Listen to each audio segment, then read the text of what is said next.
This meeting is being recorded. Yikes.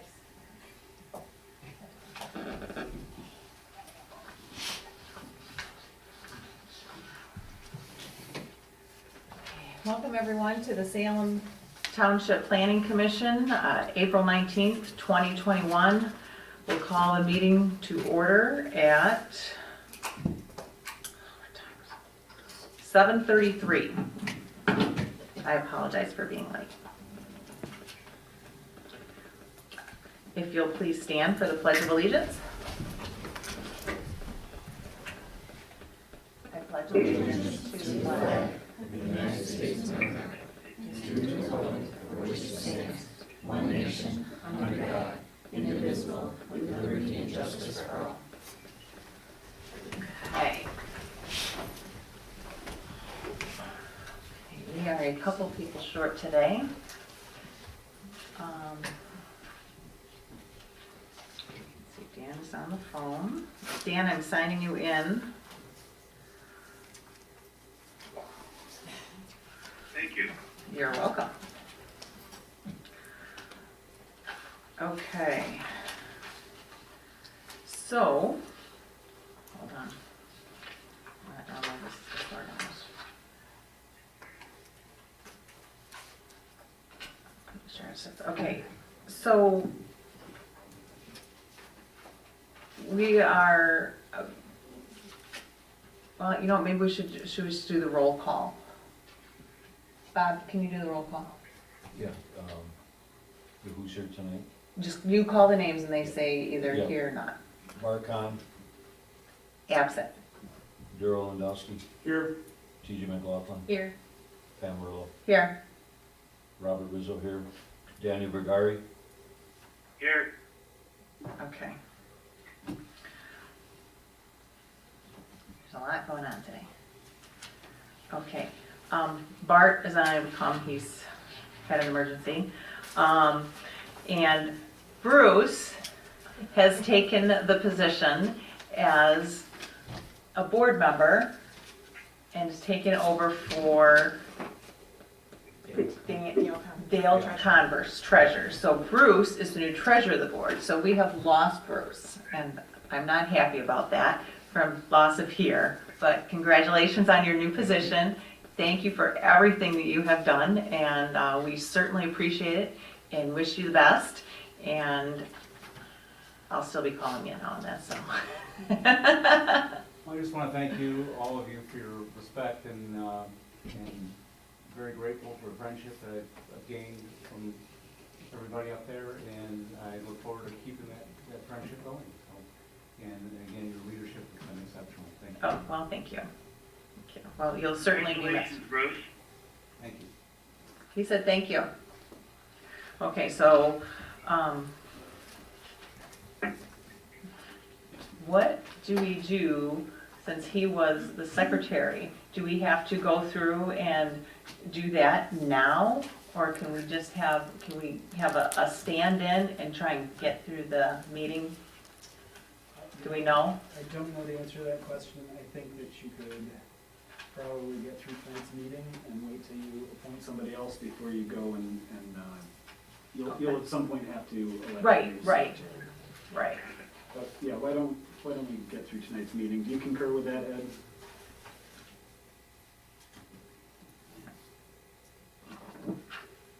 Ed, do you concur with that we could get through tonight's meeting before they have to elect a new secretary?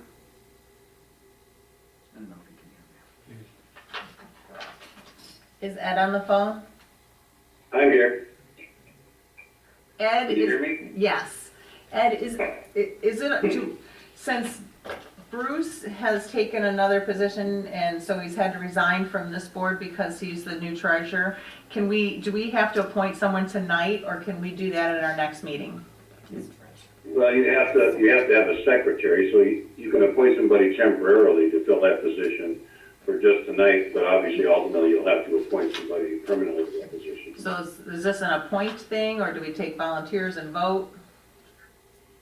Isn't that up to Gary to make that appointment? It's up to, yeah, it will be up to the township board to make the appointment, so. No, not the appointment, I mean, just for tonight. Who do I designate somebody as chairperson, or do we nominate and vote?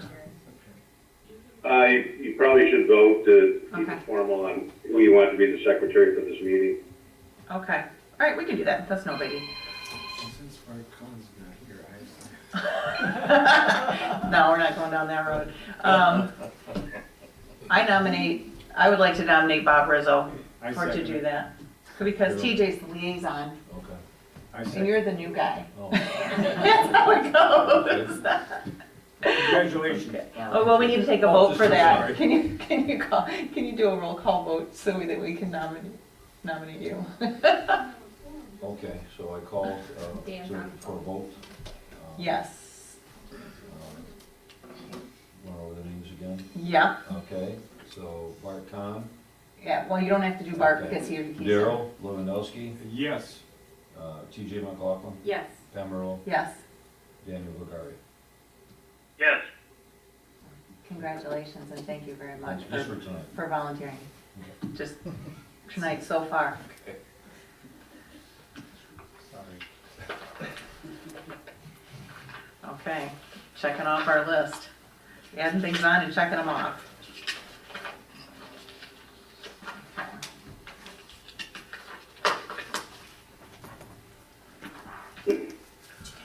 Okay. One second.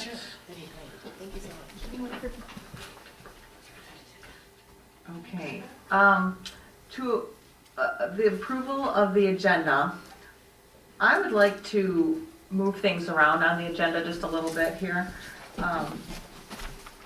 I would like to suggest that under the new business items, we swap the Doyle self-storage to be first and the home occupations second, just because that's easy and is this, No, they're on the line. They're oh, on the okay, computer. okay, because I don't think they need to sit and listen to all this other stuff if it's not necessary. And then I would also like to, under old business items, just swap those around and put the accessory building ordinance as A and the lighting ordinance as B. So I just want to swap those two areas. I would even suggest that you move Doyle to before the public hearing, just so you can, Oh, I can do that, okay. yeah, so you can get that right off the books and then we can move on. Oh, okay, very good. So move Doyle, good call. Okay. So, all those in favor of amending the April 19, 2021 Planning Commission agenda to put the Doyle self-storage minor site plan before the public hearing? And then under new business items, we'll have the home occupations, ZOA, and under the old business items, swap to where the accessory building ordinance, ZOA, is letter A, and the lighting ordinance would be letter B. So you need a second, and then you can take your vote. I second.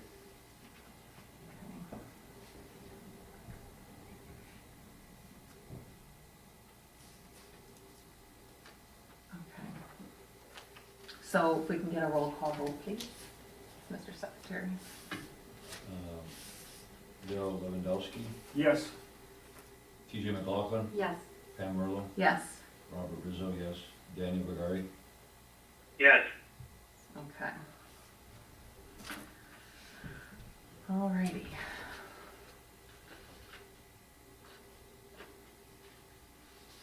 Number 5, we'll go to our public comment. Do we have any public comment? There are 3 people online. Oh, 2 of them are the applicant, and the third is maybe not. So you could ask them if they want to raise their digital hand if they want to comment. I don't think they can hear me. okay, so for those of you on the Zoom call or the call-in, if you would like to make public comment, please raise your hand using the, There's a raise your hand button at the There's- bottom of their screen. there's a raise your hand button at the bottom of the screen. Oh, there you go. Then there's nobody. Sorry. We aren't considered nobodies. Well, you're here. no public comment. We do have, Yeah, he's down. oh, I'm sorry. And if you could just state your name so we know. Charles Phillips. Charles Phillips. Okay. If you're here for the public hearing for the ZOAs, you can save that to that. Oh, okay. Okay, save it. Okay, and I do have 2 emails.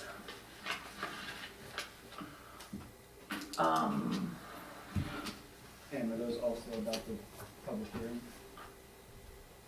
For the ZOAs? You know what, I have so much stuff here, I'm sorry. Yes, one is for the building, and the other one was the email from the fire chief. Okay, so I would. Well, actually, the fire chief was the one for the Doyle storage. So the one for the ZOA, I would suggest saving until the public hearing for that. Okay. Oh, and I've got this one, hold on. Ann, can you get me another copy of that? I've got this one. But, oh, this is what I'm looking for. Can I have it? Thank you. Thank you. Okay, my goodness, all right. Okay, no public comment. Chairperson comment, none. Public hearing, or the Doyle, I'm sorry, Doyle. The Doyle self-storage minor site plan. I have them online, so I'm gonna promote them to allow them to talk, but I'll go ahead and give my report first if you'd like. Okay, it should be pretty simple. Yes.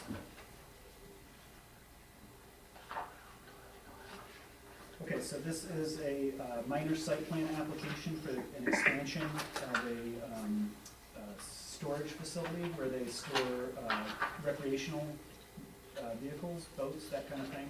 It's located at 7374 Chubb Road. It's in a general industrial district. This use is a permitted use in that district.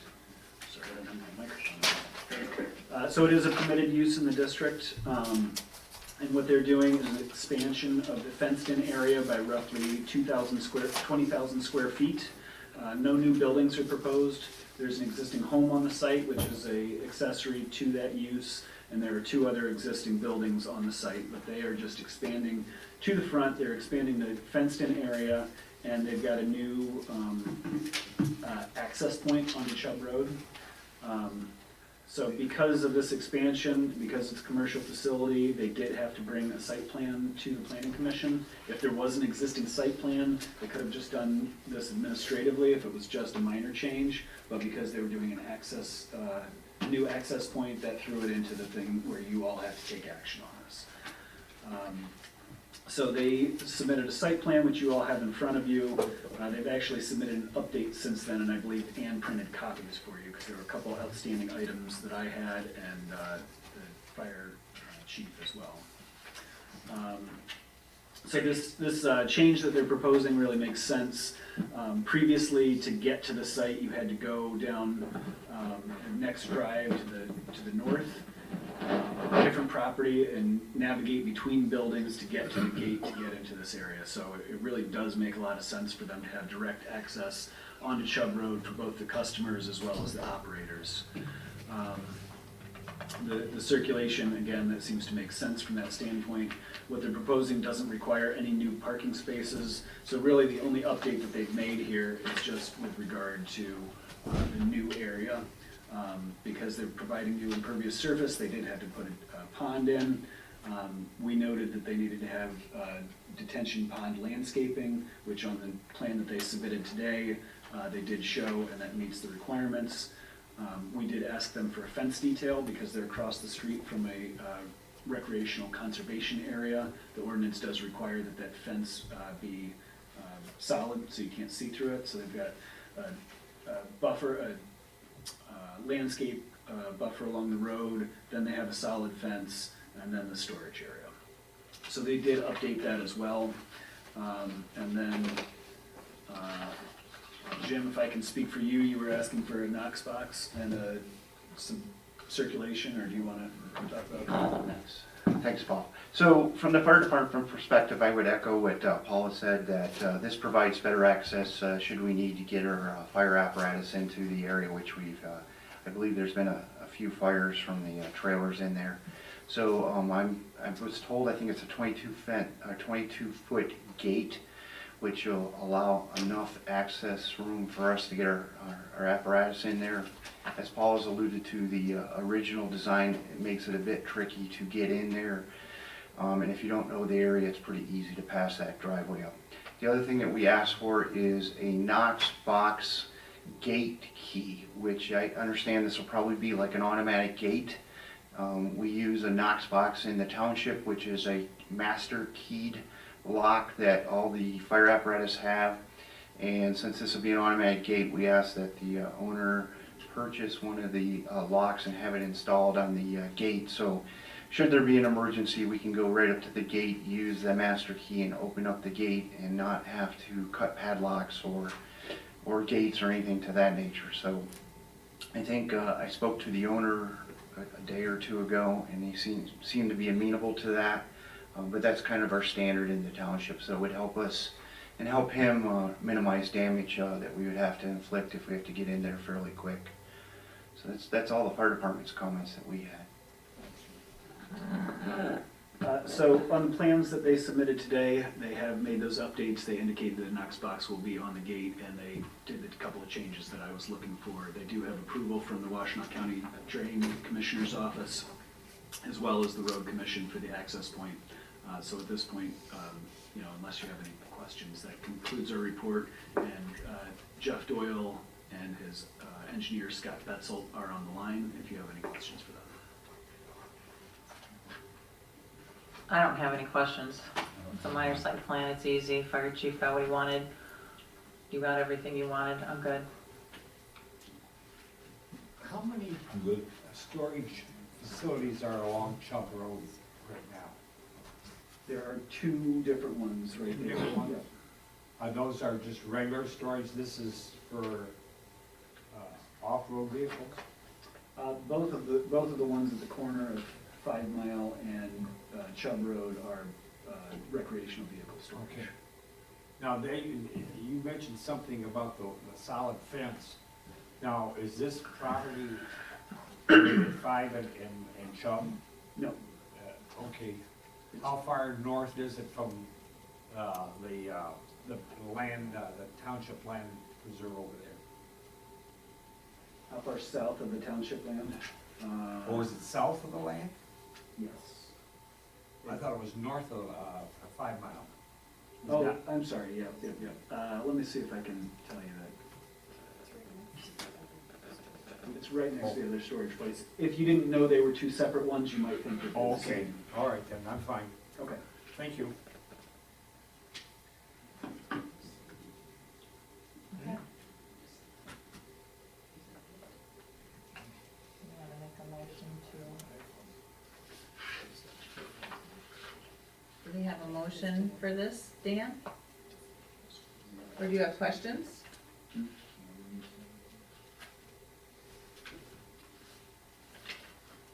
Dan, Yes, do you have any questions?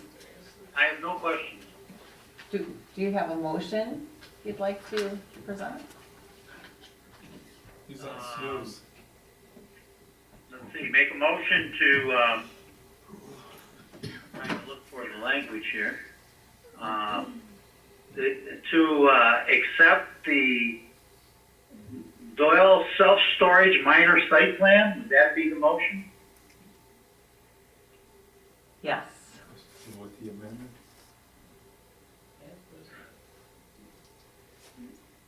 With the amendment, you say? Yes, 4/19, 2021. Okay, 4/19/2021. I second it.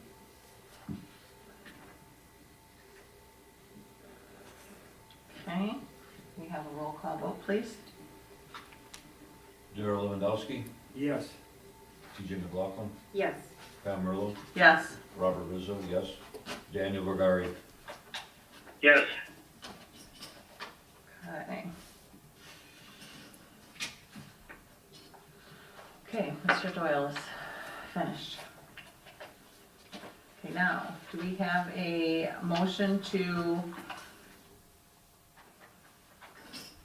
open the public hearing for the zoning ordinance text amendments related to the accessory structures, home occupations and lighting requirements? I'll make that motion. Okay,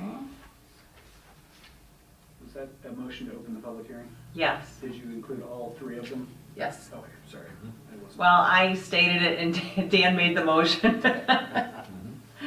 Okay. Let me write that down. Do we I'll have a second second? Okay. Thank you. Thank you, guys. Okay, so the public hearing is open at 7:53.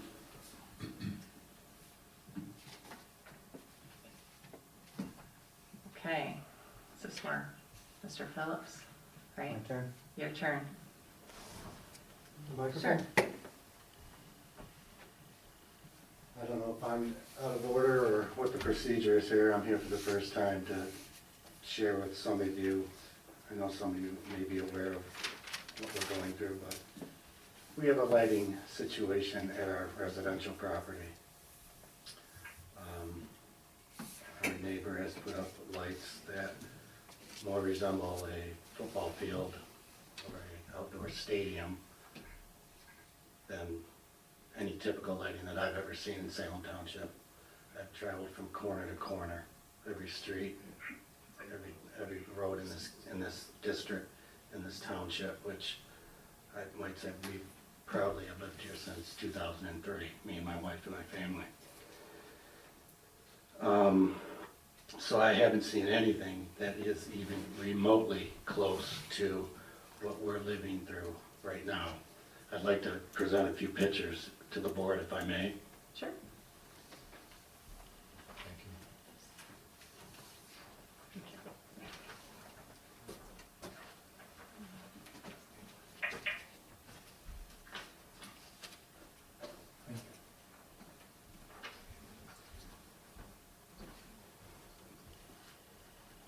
You know the old adage, a picture is worth 1,000 words, but it doesn't come close to giving the reality of what it's like to live next to these lights.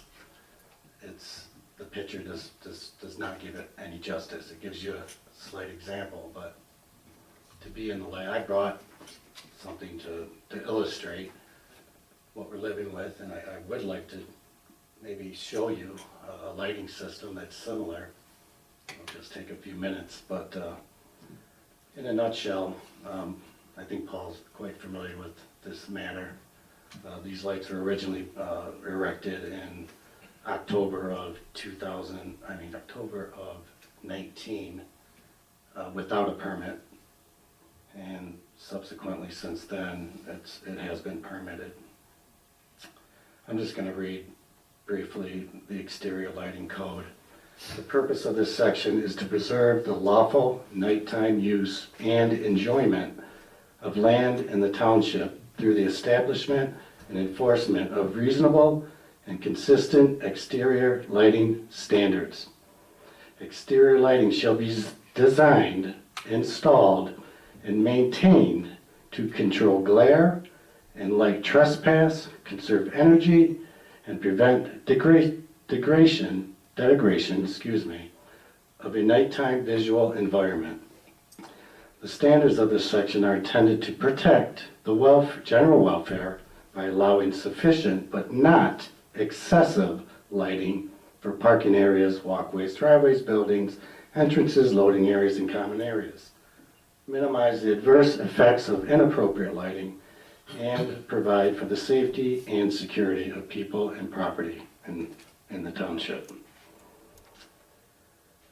I don't know how to put my feelings into words. I'm not a speaker by any stretch of the imagination, and I didn't really come here too prepared, except I will just simply say, in layman's terms, our life has been drastically hindered and unbelievably ruined. Our whole peace of mind in Salem Township has gone out.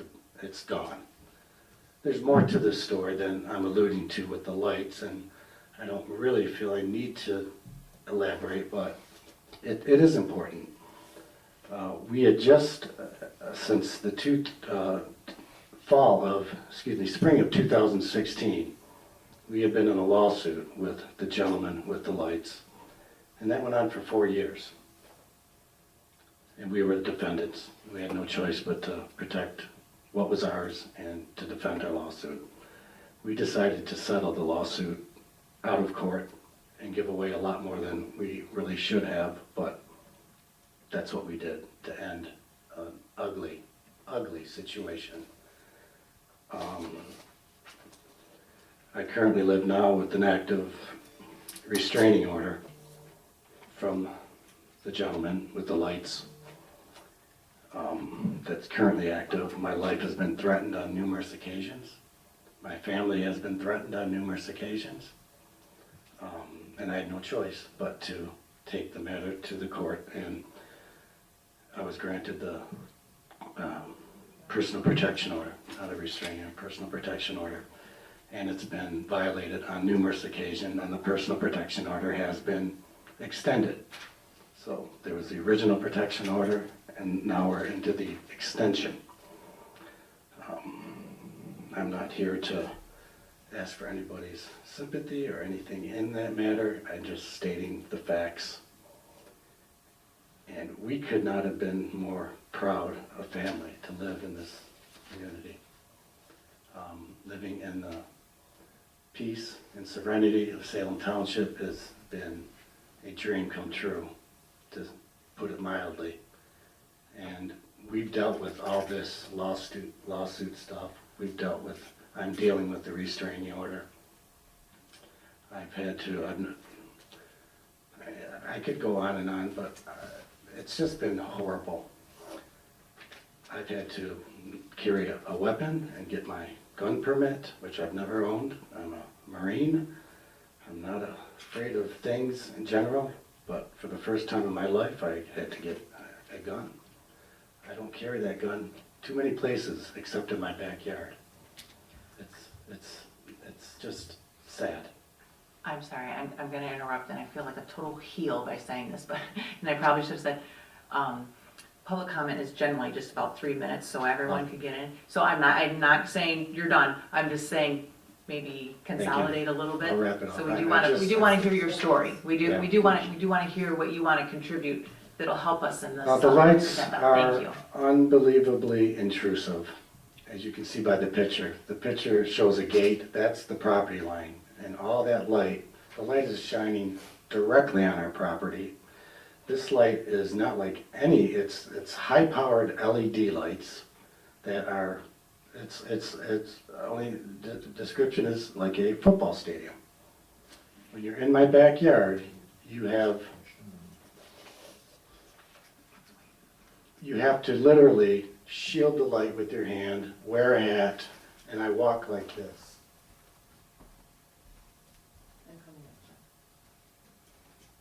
So, we don't know what to do. I'll let my wife. So again, in respect to the time frame that we're Sure, probably way that's over. okay. And I was a little surprised when he said he wasn't too prepared. We're very prepared, but we're coming tonight to learn what to do. But this is 4 a.m. a couple of nights ago. So he usually leaves them on all night if he thinks that Chuck has been outside. So this is 4 a.m. and I'm in my bedroom. And I've sent these all to Gary Whitaker as well. So they shine through my bedroom, they shine through my bathroom, they shine through our house. How far away are we from the lights when I'm in my home? 1,000 feet. 1,000 feet. And it looks like, oh, now I'm showing you something else. And it looks like dinner, it looks like he's, over for dinner when they're that bright at my house. So, I happen to have Lyme disease, and again, we get real personal here. I'm really, really sensitive to light. It's interrupted my life very much. I'm up most mornings. I do quite a bit of videotaping, and I do direct it to Gary. So it's 4 a.m., Gary. I'm standing in my bedroom, and this is what I'm looking at. So we know the ordinance well, and I know that he's going to claim that he has a farm, but there's no way he can be feeding his animals 24/7, and he has the lights on all the time, especially if he thinks we're outside. So it's personal. There's paddles, there's 2 paddles, he directs them straight to us. They're not down on his court, they're not to his house, they're directly to our house. And we welcome anybody over, anytime. Please, because you can't, we can describe it, but, and I would just like to say, there's a simple answer here. I'm not saying the man can't light up his farm and do what he has to do. But one simple answer is, the lights, instead of shining on my property, why can't we turn the lights and shine on his property? It's a very simple answer, because again, I'm not here to say you can't have lights. And I think everybody here needs to come by at nighttime and see these lights, because they're not normal.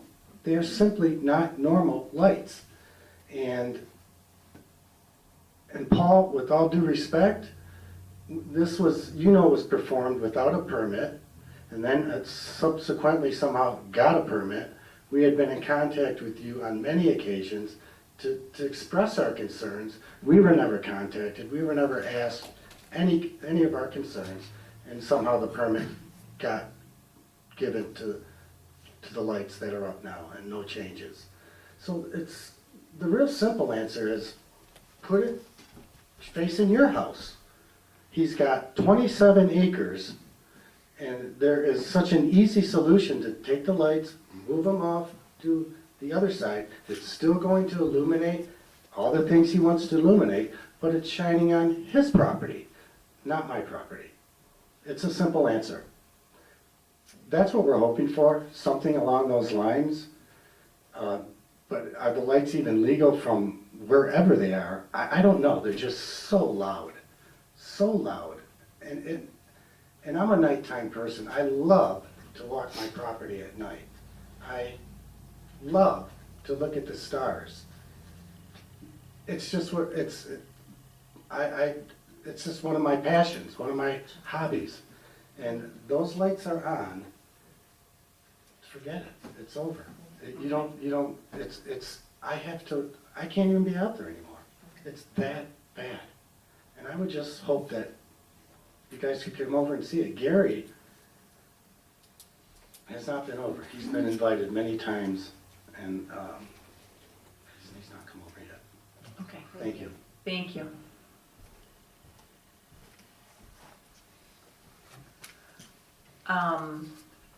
Do we have any other comments for the public hearing?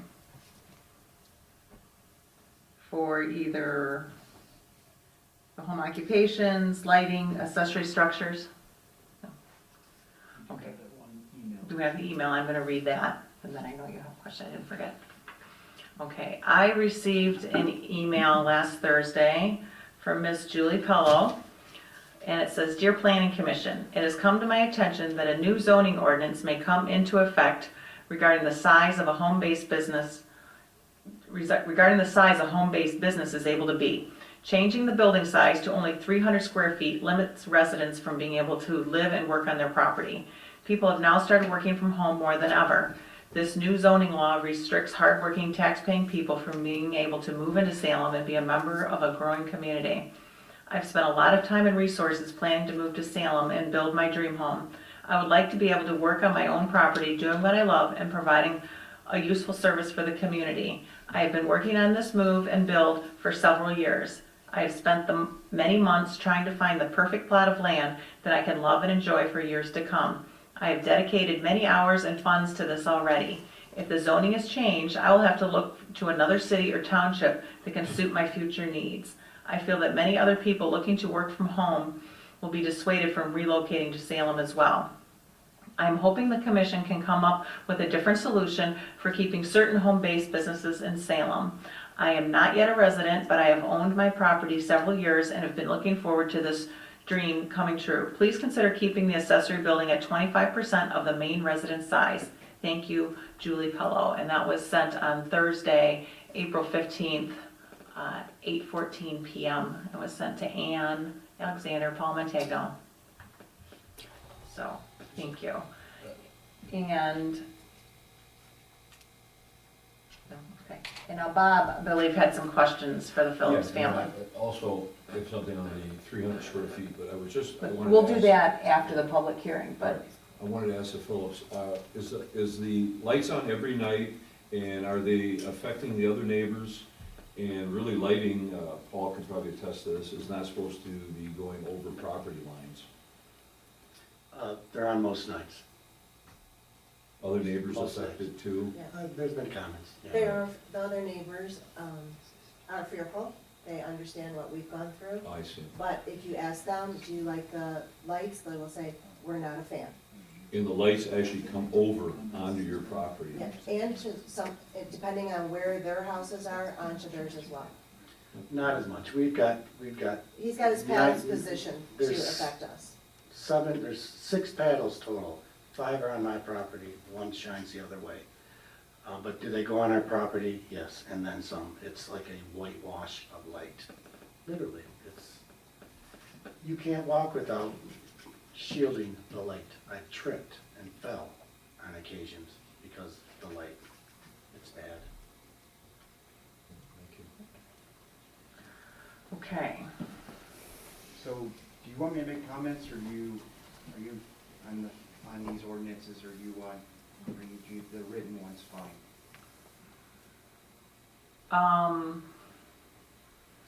Maybe when we get to them, you can bring them up, so that way we can keep them relevant. That's fine. Okay. I'm sure I don't miss an opportunity. Don't want anybody to miss an opportunity. Okay, so if there are no other questions, what about online? Did Bonnie say there was no one online? There's now no one else on that. Okay, so if we have no other public comments, we will, do we have a motion to close the public comment? Or the public hearing, I'm sorry. I make a motion. Motion to close the public hearing. Okay, thank you, Dan. Second. I think you can just do a voice vote on that one. Okay. Your roll call. All those in favor of closing the public hearing at 8:10, say aye. Aye. Okay. Aye. Very good. All right.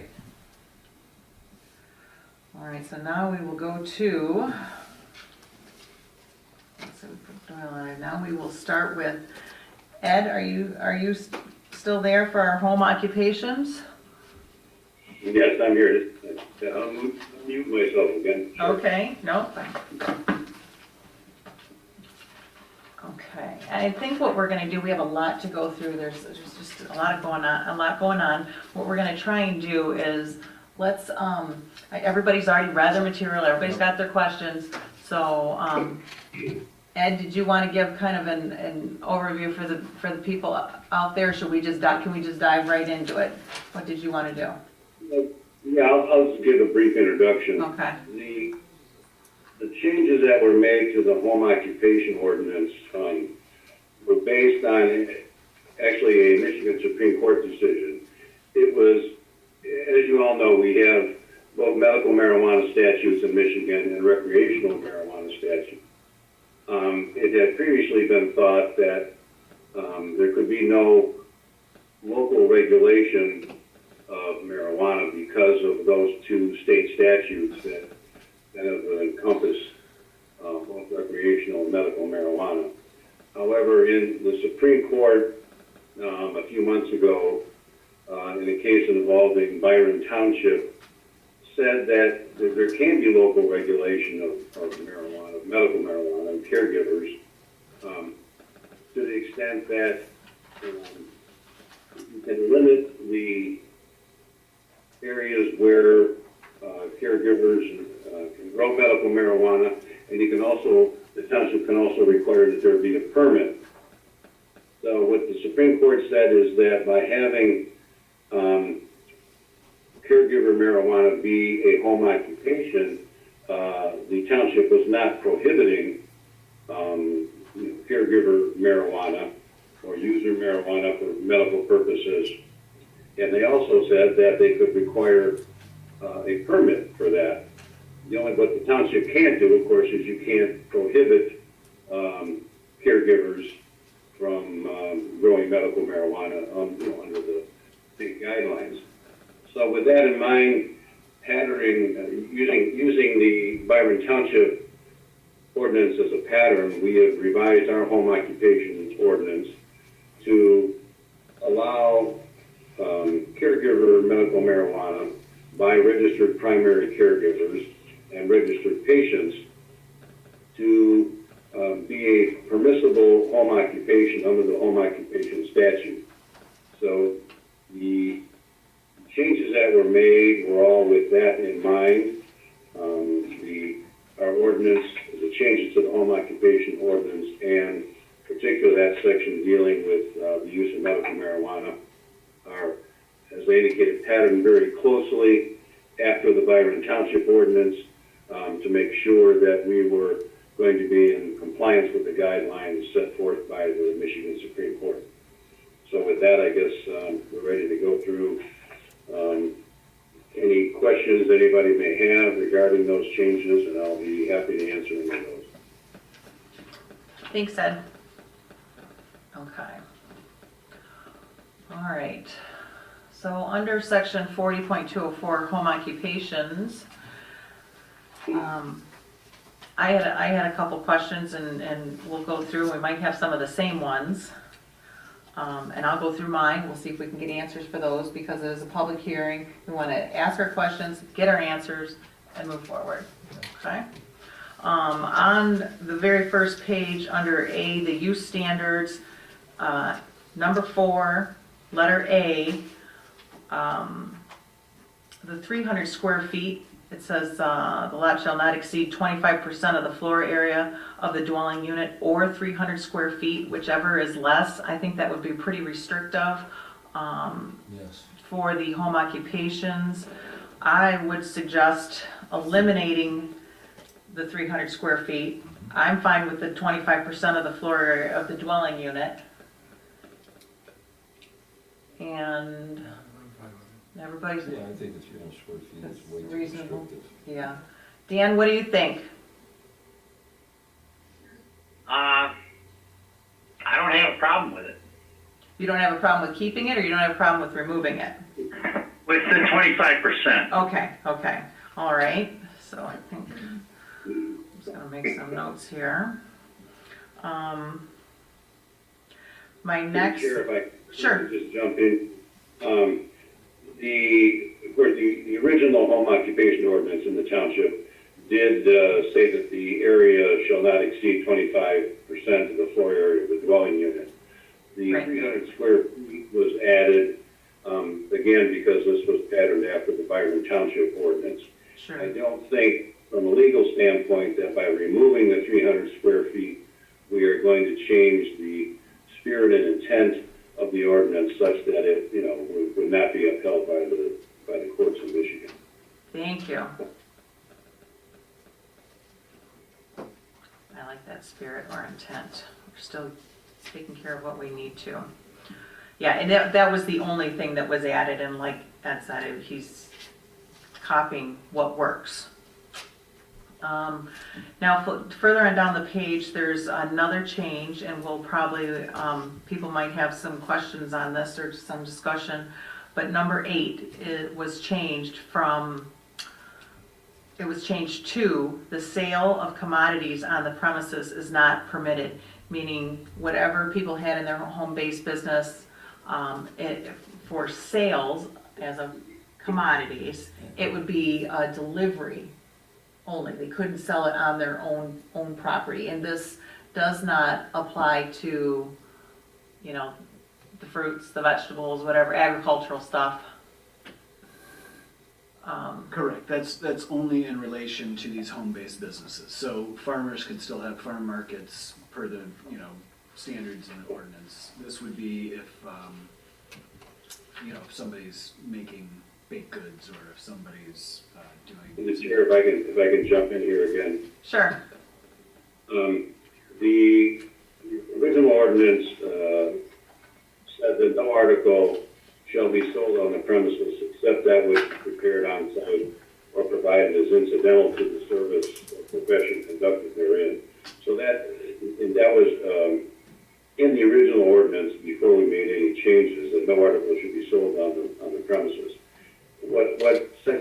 now says is that the sale of commodities on the premises is not permitted. And commodities legally has a, specific meaning. Okay.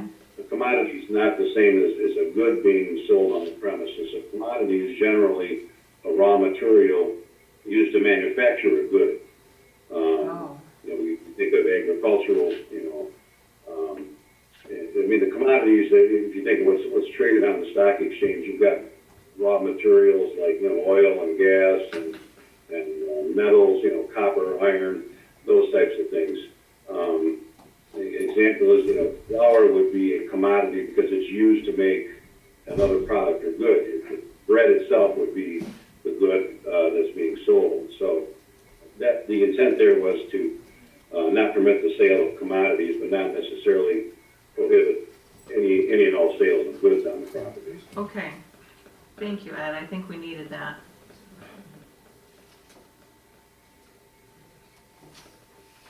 Okay. TJ, did you have questions? Then why do we have to remove that one section beforehand? Because Why it don't you- wasn't having to do with commodities. It just Did you- article. Turn on your thing. Okay. Ed, did you hear what she said? I did not hear the question, no. So if that specifically has to do with commodities, then why do we have to remove the sentence beforehand that talks about articles prepared on site? If they're two different things.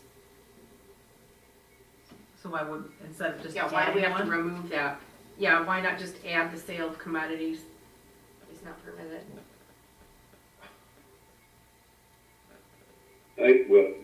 Presently with the changes, it does simply say the sale of commodities on the premises is not permitted.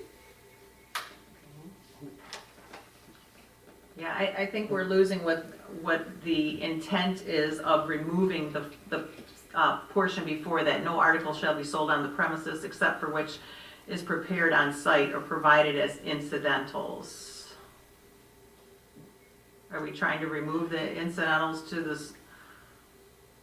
the other? Well, I think that with the intent, again, this was taken from the Byron Township ordinance, so again, it's trying to limit the illegal sale of marijuana on the premises. Okay. I guess what we're trying to figure out is what else is this gonna impact that we don't know? Because I was gonna say, who's selling raw commodities from their home? You said gas and oil and copper. Who's selling raw commodities out of their residence? The guy was a copper mining. Well, That's the thought behind it, that normally you wouldn't be selling commodities out of your home. So those don't count. They don't count. No. So the commodity in this case that this is targeting is the raw marijuana. Oh, okay, so that's what we're, okay. And keeping in mind that for agriculture, the sale of fruits and vegetables or, even farm animals, those are all protected by the Michigan Right to Farm Act, so that those would not be prohibited through this. Did you hear that? Fine. Did you hear that, Bonnie? No. He just She's answered not the back question paying because attention. fruits, because of the Right to Farm Act, it protects the He food, huh? Paul said fruits and vegetables in farm stands and from farmers. What about the person who's got the little truck garden and puts out Said that doesn't count. too many tomato signs? Right to farm. You're okay with that? This is Yeah. Okay, so all Okay, your let's fruits move and on. vegetables- There was a All right, I think question I had. does anybody have a problem with that? I had another question. So it's not gonna restrict, like if someone has, I Like don't know, baking some pies or home crafted muffins, item 'cause or that's- something that Because that's they- not a commodity. Can I sell burgers out front of my place?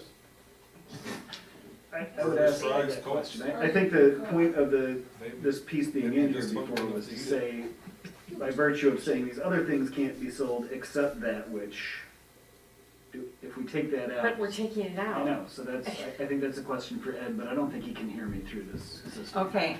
Hey, Ed? Yes.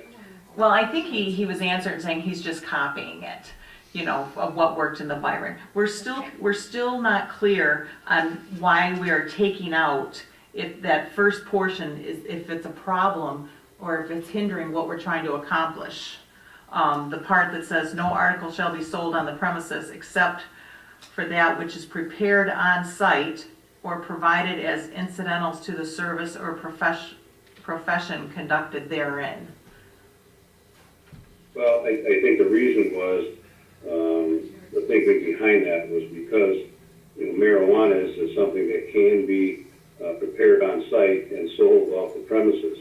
So they wanted to eliminate that possibility. Okay.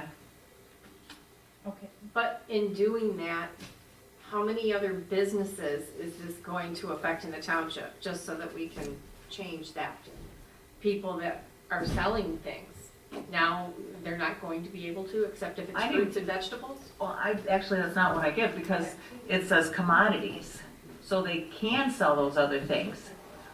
But they can't sell commodities, which would be raw material, raw marijuanas. The fruits and vegetables don't count because they're protected under the Right to Farm Act. Or animals. Items and. Handcrafted are not commodities. So if I wanna make wreaths for Christmas, we should be good.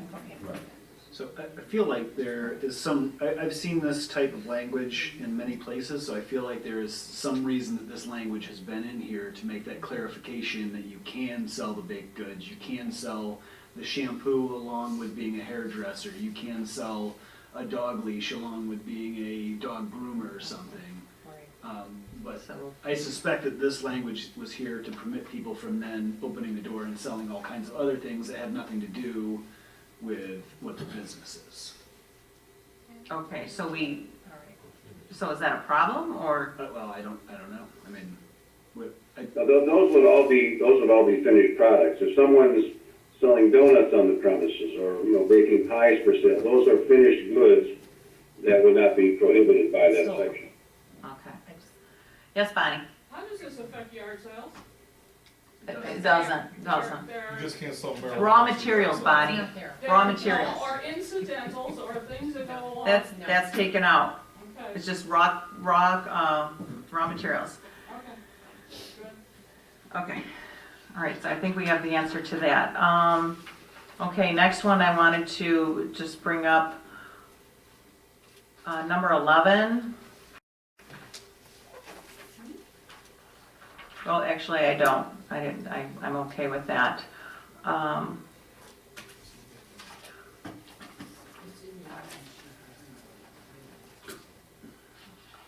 see, hold on. Section, okay, we're not to that yet. I'm okay with what's new was added 11, 12, and 13, but I wanted to ask you guys. Did you guys have a question on that since we're in that section? I mean, it's just shall not create, constitute, or increase of nuisance, noxious atmosphere, all that stuff. That's just. No, the only question I have, number 11 there, which is the same as number 3 on page 4 of the A. You can only have one person other than members of the family working.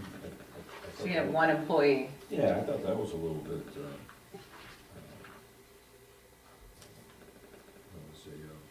restrictive. I thought that was a little restrictive, and then while we're at it, I just wanted 2 other comments. I thought you can't have any storage of equipment at all, with the home occupation. You can't have anything like that. And also, number 8, under C again. Where are we?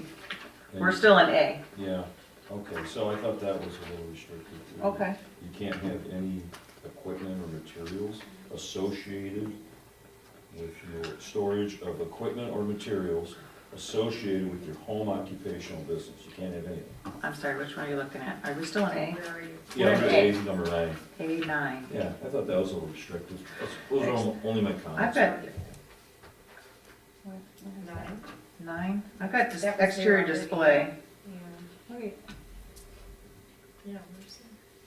Yeah, that's been in there. He's looking at A9. Oh, okay, okay. So Yeah. these are existing. Those are existing. Existing language. That's Okay. all. They're Okay, just no, I comments, get it. And I thought they were a little restrictive. That's it. For storage of social. Number 9 has not been changed. Yeah, okay. So Yes, For number 13, okay. I wish the board would consider a de minimis amount of hazardous materials available on the site if we get incidents where we have fires, which we've had at these places. I understand a woodworker's gonna One have... second. Ed, can you hear the fire chief? No, I'm sorry, I can't. Can you hear me now? I can hear you better now, Chief. Sorry. Your So mask down. for number 13, I would suggest that we add de minimis amounts of hazardous material shall be kept or allowed on site for a home business. I understand like a woodworker's gonna have stains and varnishes, but we certainly don't want 55-gallon drums of that or gas cylinders or large quantities, and there's nothing in the ordinance that speaks of limiting hazardous material to a reasonable amount that we would come to expect at a house. So if you've got a business there and they're storing a lot of hazardous material, that could put us into harm's way. Would you want some of these people to put, I don't know what a limit, what the maximum, what the minimum should be for a woodworker, but would you want those things stored in those fire cabinets? So lined with brick or whatever? So in accordance with NFPA 30, again, if they're starting to do a business, the OSHA standard or my OSHA standard only applies when you have 10 employees, so that wouldn't be applicable here. So I think we need to phrase or have some phrase in there. There should be a limited amount of hazardous materials that are kept on site.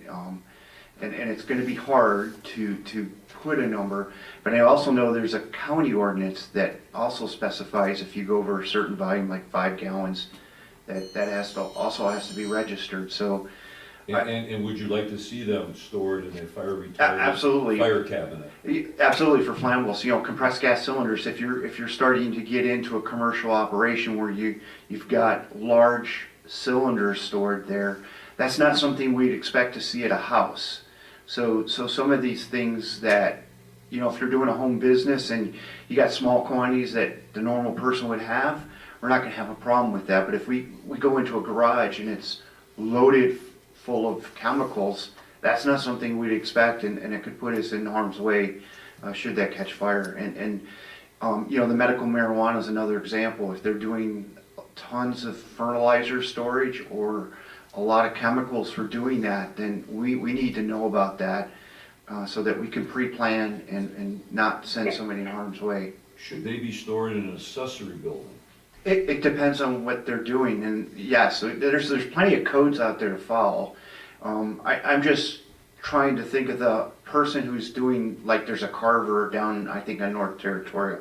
It's probably got some stain and probably a couple gallons or 5 gallons of that. That's not a big deal. But if he's got 55-gallon drums of this stored, or if you get a place that's doing welding out of their backyard and they've got 5 or 10 cylinders, that's not something we'd expect to see at a house.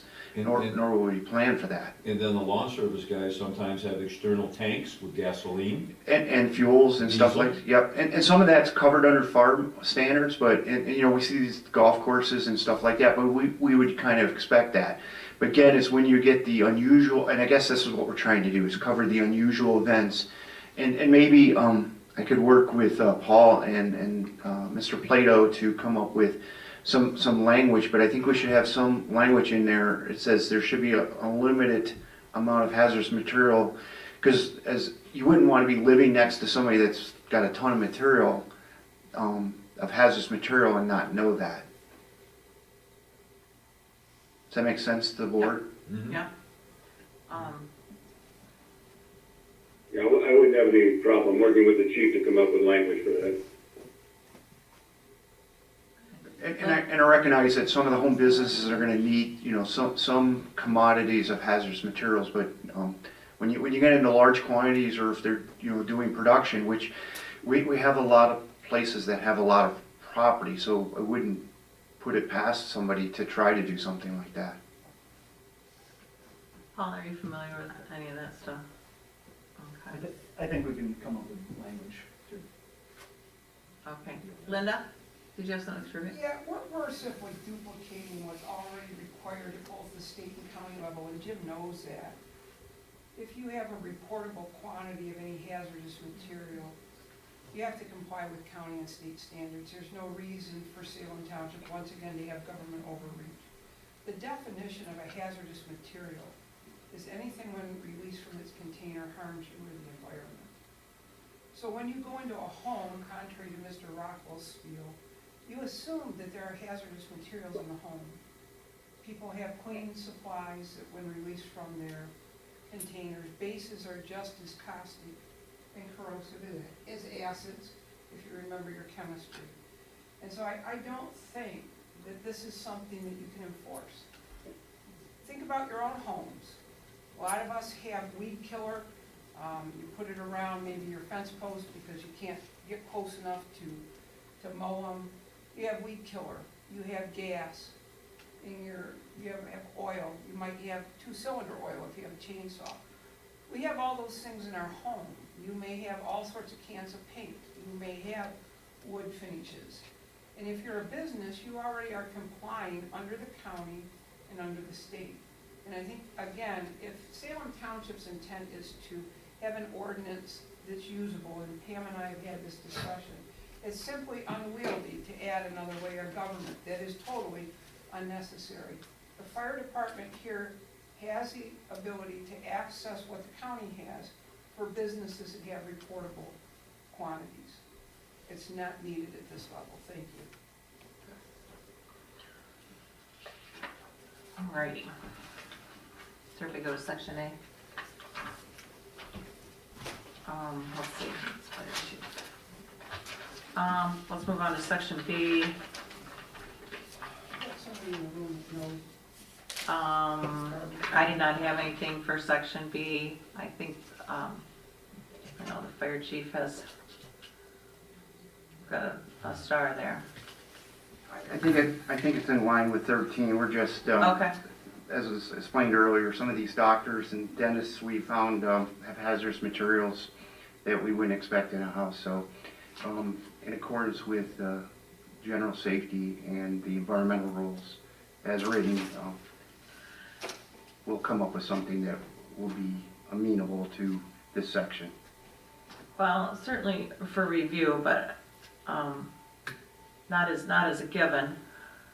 Because what I'm getting a little bit confused on, if you know, these businesses have some requirements for them, right? I mean, Well, whether they're at home or in the office, but your issue is whether it's in their house or it's in their office. But if their office is in their house, then it still has to meet whatever standards not are. always, and we'll just correct some misnomers, thresholds and reporting quantities, and a lot of times these guys and gals will fly under the radar. So let me do some homework with us three and come back to the board with the appropriate language. Oh, okay. Anyone in section B?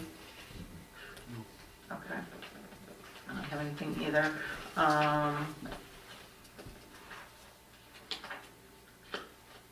Hold on, I know.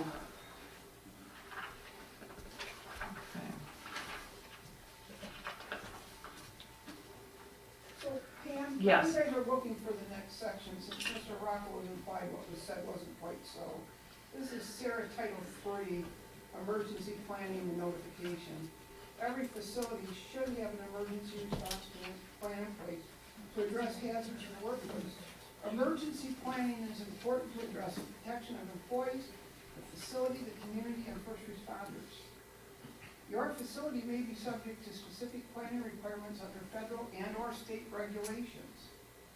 Facilities are often subject to multiple emergency planning requirements and choose to combine their emergency plans.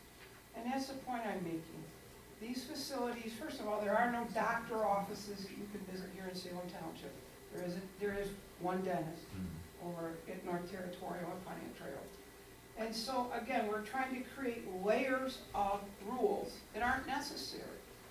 And again, this, as you and I have talked many times, we're trying to have an ordinance here that makes sense. It doesn't address everything because that would take volumes, and it would then we'd have to have a bunch of lawyers or someone to interpret it. There's no reason to require reporting of hazardous materials because those people who have them are already required under federal, state, and county in Washtenaw County to report. And I'd be happy to provide the documents from Washtenaw County that you can fill out, that a business is required to fill out. There's no reason, again, to have it at the local level. Who's gonna enforce it? Because I'm certainly not having the fire chief, this current fire chief, come to my home and on my property. Okay, He knows why. all right.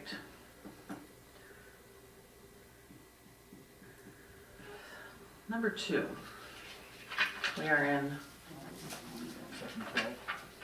we're in section D, number 2.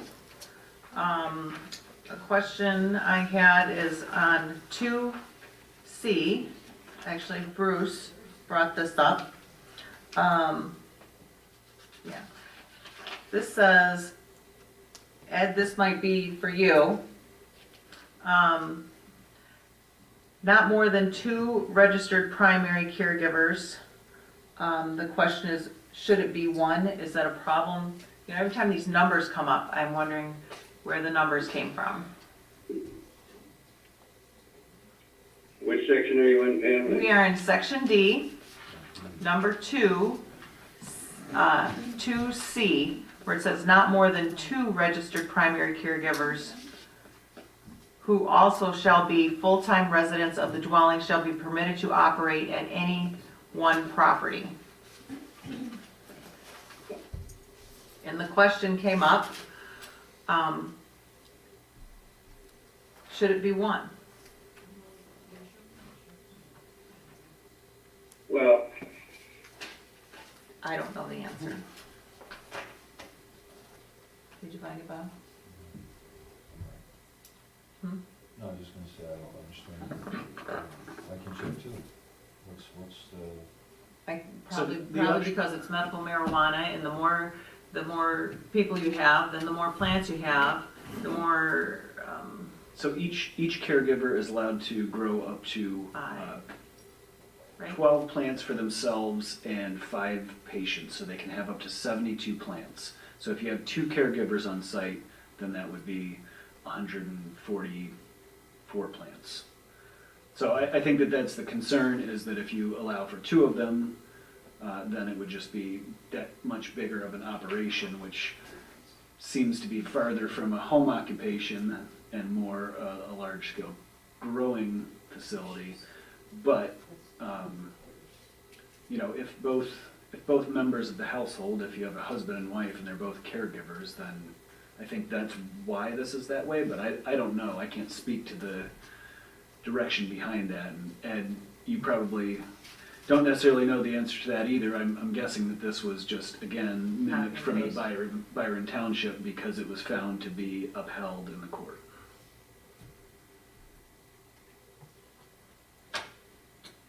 So Ed? yes. So the way Paul just explained it is, the question is, in the paper, the Byron Township has not more than 2 registered primary caregivers. It's been brought up, can we restrict it to 1? And nobody, just to restrict the operation even more, is that a problem? Is it necessary?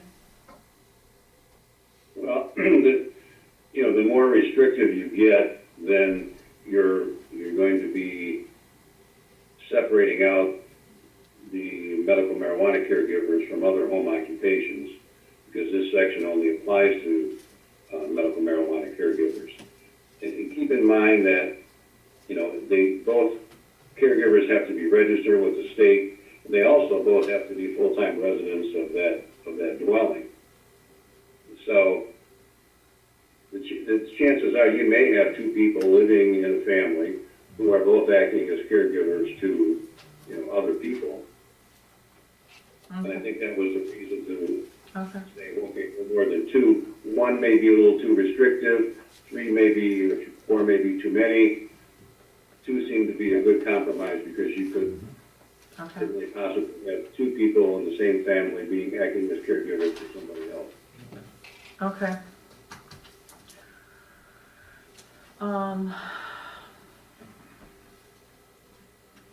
Okay.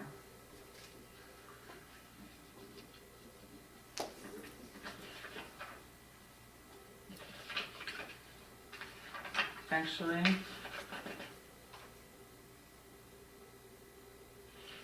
those were all my questions. Did anyone have anything in there that we missed? So I have one more to add. Oh, okay. And, out of P, paragraph P, just add fire official to allow for inspection should we need to. You have building, you have zoning administrator, you have law enforcement, I would say fire official. That's on. D2P.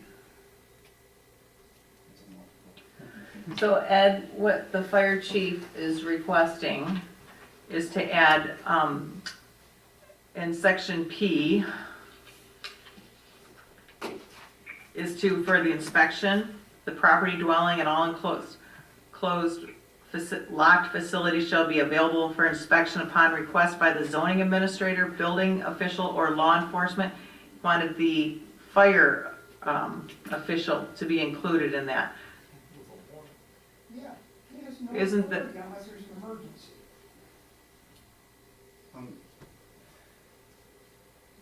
Excuse me, for a point of order, that's, for a point of order, so to speak, you have to ask permission, correct? What the speaker did. Yes. So I'd like to ask the attorney, it's my understanding that we should have the right to enter any property that we deem hazardous or emergent conditions. Is that normal? It is. So I think it's appropriate, because we are coming across some of these facilities that are posing a fire hazard, especially with the plastic going over the windows, the aspects of using high power and very limited egresses. We've seen some of these businesses literally be a fire trap. And so as these develop across the township, we want to make sure that we don't kill somebody in there, especially if that place were to catch on fire. Did you hear all that, Ed? I think I heard most of what the chief was saying. He wants to be able to add the fire chief in there as being able to inspect. And what I'm getting confused is, I thought the fire chief was essentially his own entity, so he kind of has his own rules. I understand looking through the ordinances and you know, helping, or contributing, and we'll determine if it's helpful or not. That's where we are. He's asking to be the fire, for someone who's able to inspect, to include the fire official. Is that normal in our ordinance, or is he, by his own set of rules, is what he's supposed to abide by? I feel like we're kind of mixing things, and I just don't understand, because we haven't ever gone down this road before.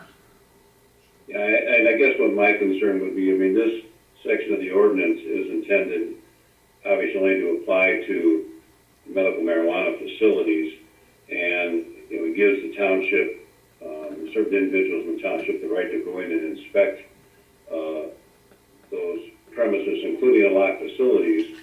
And basically, the reason for that inspection is to make sure they're in compliance with this ordinance. They're not necessarily going in to check for fire code violations. And I think the chief, obviously, if there's a suspected fire code violation, then there's a remedy for that under other statutes and fire code. Okay. Okay. Okay.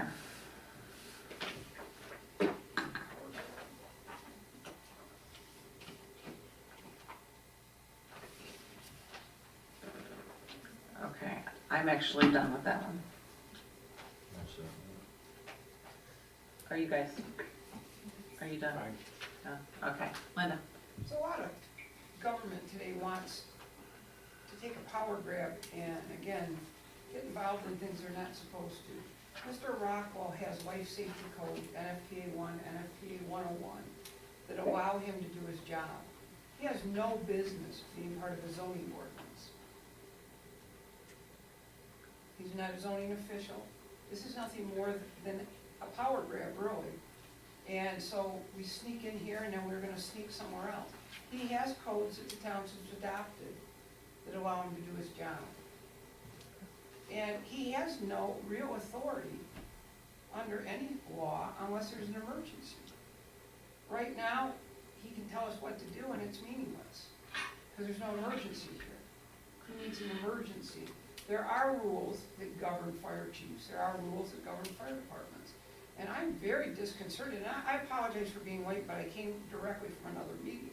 I'm very disconcerted here to hear tonight that the fire department's trying to now have this have authority under our zoning ordinance. That's very disturbing.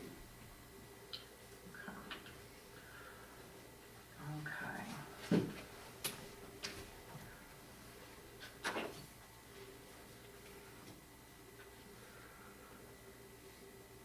I guess I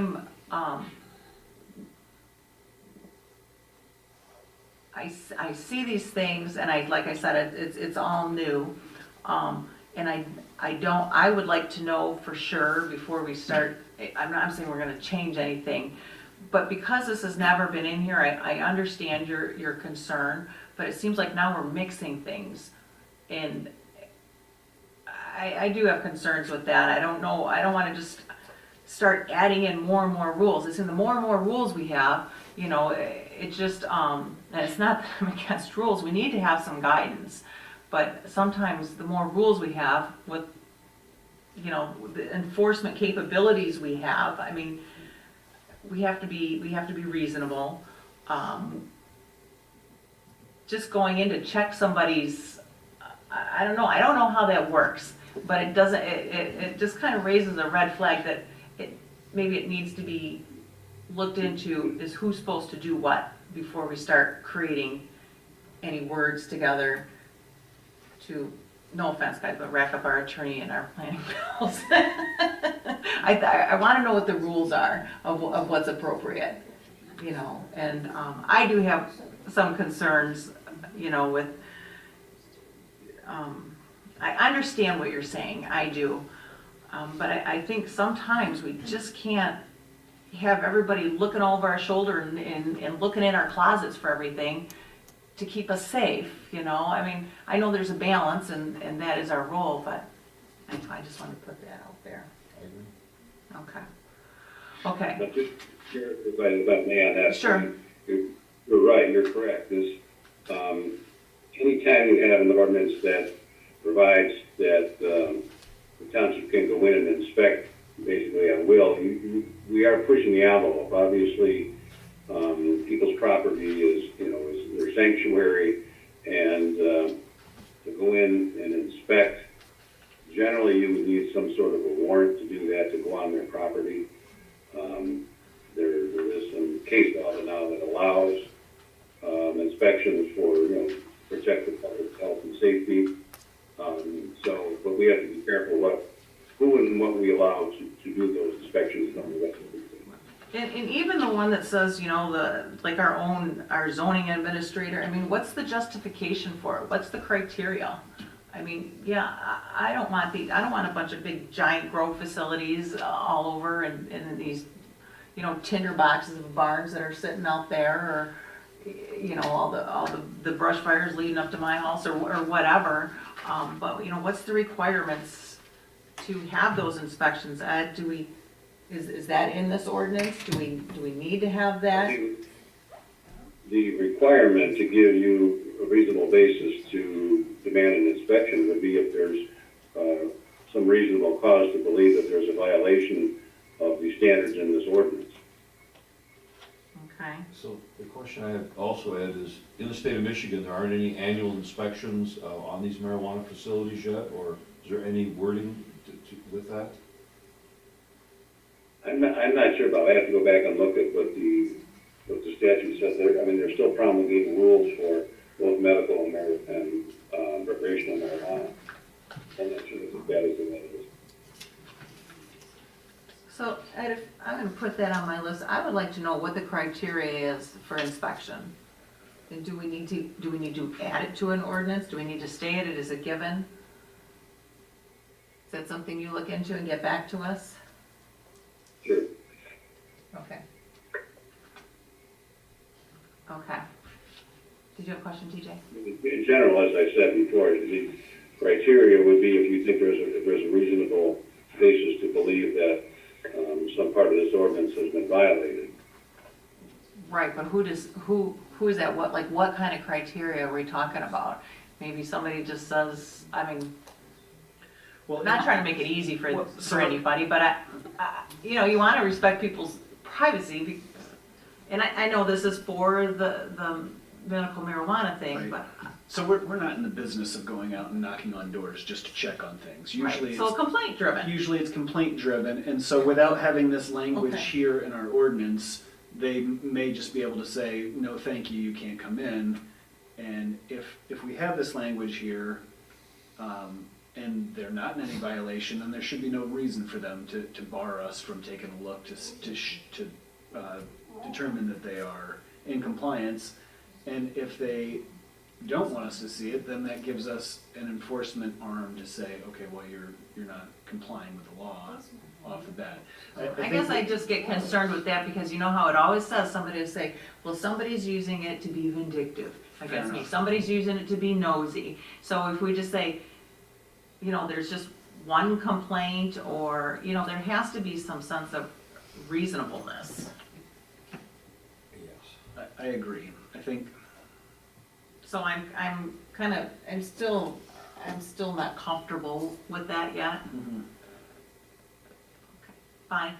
Isn't the American way that you have to have a real darn good 7 people reason to go in and say on somebody's property, and if they say no, you say, oh, they must be doing something wrong, or if they're not doing anything wrong and they don't let you in, it's the American thing. I can do anything, I can refuse to let you in my house unless you have papers that say you have to come in. That's exactly what we're talking about. Yeah. Linda? Pam, I'm just a little concerned from the statement I heard. The American system of jurisprudence says you are innocent until proven guilty. The fact that I won't let somebody cross the threshold of my home, or better yet, step on my property, does not make me guilty. And I appreciate that the planning commission sticks up for that, but I think it's a very dangerous thought, that because somebody won't let you into their home, that therefore there's the possibility they're doing something illegal. Again, I find some of the stuff going on in our country today disconcerting because I was taught as a young child that our system of justice is based that you're innocent until proven guilty. And that's not that you won't let somebody come into your home. No. So this is only with regard to a particular permitted use. So this is a use that. Yeah, I know, I still need to think about it. They're Americans. So, okay. That one is still questionable to me. Let me just ask you a quick question. Are you guys talking about the commercial growth of marijuana right now? So what you're talking about? Like wanting to be able to see if they're not just using it for recreation, if they're growing it for commercial? I'm not sure what we're talking about. It just says somebody can come in and check your, The reason I ask you is. your facility. It's a home, Well, not Carrie- commercial, it's a Carrie home had me occupation. working with Jim Fink out of Ann Arbor, for the commercial growth. It's not commercial though, just so you know. What's that? It's not, we're not talking about commercial, we're talking about home-based. Oh, home base, yeah, that's a Yeah, whole so different story. it's but different. If you're talking about commercial growth, right? You guys have an ordinance against So commercial growth. that's the question though. It's to determine whether or not they It's are private or commercial. staying in compliance with the caregiver medical permit, or whether they have crossed the threshold into doing commercial operation, which is not permitted. You see, now, if you're talking I about get commercial it. growth, But, then you could enforce that under your commercial growth because you have a prohibition in the township right, against commercial growth. And Jim's been getting a lot of language. Pittsfield Township just adopted some language. Do you know about that, Paul? Mhm. So I've been helping him to get language on that for you guys. Mhm. So you will have more of a step for commercial to inspect that, if that makes sense.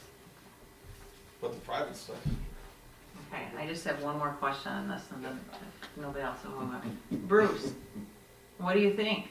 What do you think about somebody going into somebody else's house to see if they're, I think there's gotta be at least some sort of. how do we do this? Gotta bring a Are we warrant, supposed to do it? warrant, You have to have reasonable cause. Right. and the fire chief can't come in your house to look for marijuana, okay? He's not the feds, he's not the state. I think that, You can get yourself shot that way. I mean, I'm understanding unfortunately, our legal side saying if you don't, it's back to the, thing with the, if you don't have rules in your ordinance, then you can't go to a judge to ask for Right. a warrant to go inside and check, but because you don't have the rules to allow that. So I don't know if this is just to give us the ability to I guess that's an go Ed through a question. proper process to get access legally or not, but if it's Still just to doesn't, knock on my door and walk in, it's kinda like, no thanks. yeah. And I don't think that that is the intent. Yeah, but that's what it says, it looks like to me. Yeah, but you know, no offense, but Jim shouldn't be knocking on anybody's door to inspect, that should, Yeah, for well, drugs, that should be. All right, we're moving away from the fire thing, because that's, Yeah. we're not talking about that anymore. So this section just says available upon request, so. Yeah, I still don't like that one. I still want more information, I still, Ed, that was my cue to say it's an Ed question so you could take off mute. Back to the P, the who can go in. I'm not comfortable with Salem Township people knocking on the door and saying, hey, we wanna inspect your basement or your house for marijuana with no justification, no warrant, no, help me with this one. Well, the Supreme Court has said that for marijuana caregivers, township can require a permit. And Right. under the Byron Township ordinance, what they did, if you look ahead in section 3B toward the bottom, by the fact that someone has applied for and been granted a permit is the fact that they've applied for it, that's deemed that they're consenting to the inspection of their property and any accessory building by, the same thing, the zoning administrator, building official, or law enforcement official. So if they want the permit, they have to agree or consent to allowing an inspection of the premises for caregiver marijuana. Wow, So they give up their rights. that paints a different picture.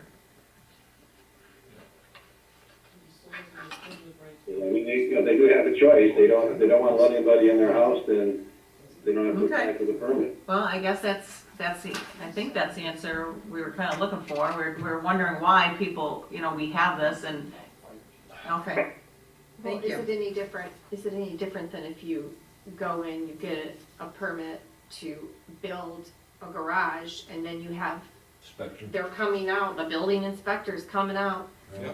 to That give you your valve tag, thing. to see if it's okay with electrical, with plumbing, with,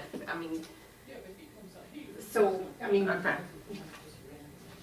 have to okay them coming out if we get a permit that they sign off on it. Okay. So I don't know if it's So does the electrician Similar. have that, is it zoning, is it the fire department, how's it work? I mean, I don't grow marijuana, I'm just curious. I don't know, I think we got the answer, let's move on, we're getting really behind. Okay.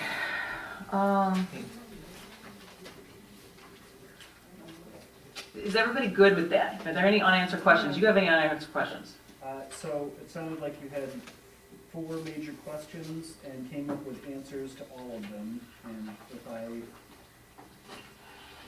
if I can recap, it sounds like you want to get rid of the 30 square foot. 300. 300. Excuse me, 300. Mm-hmm.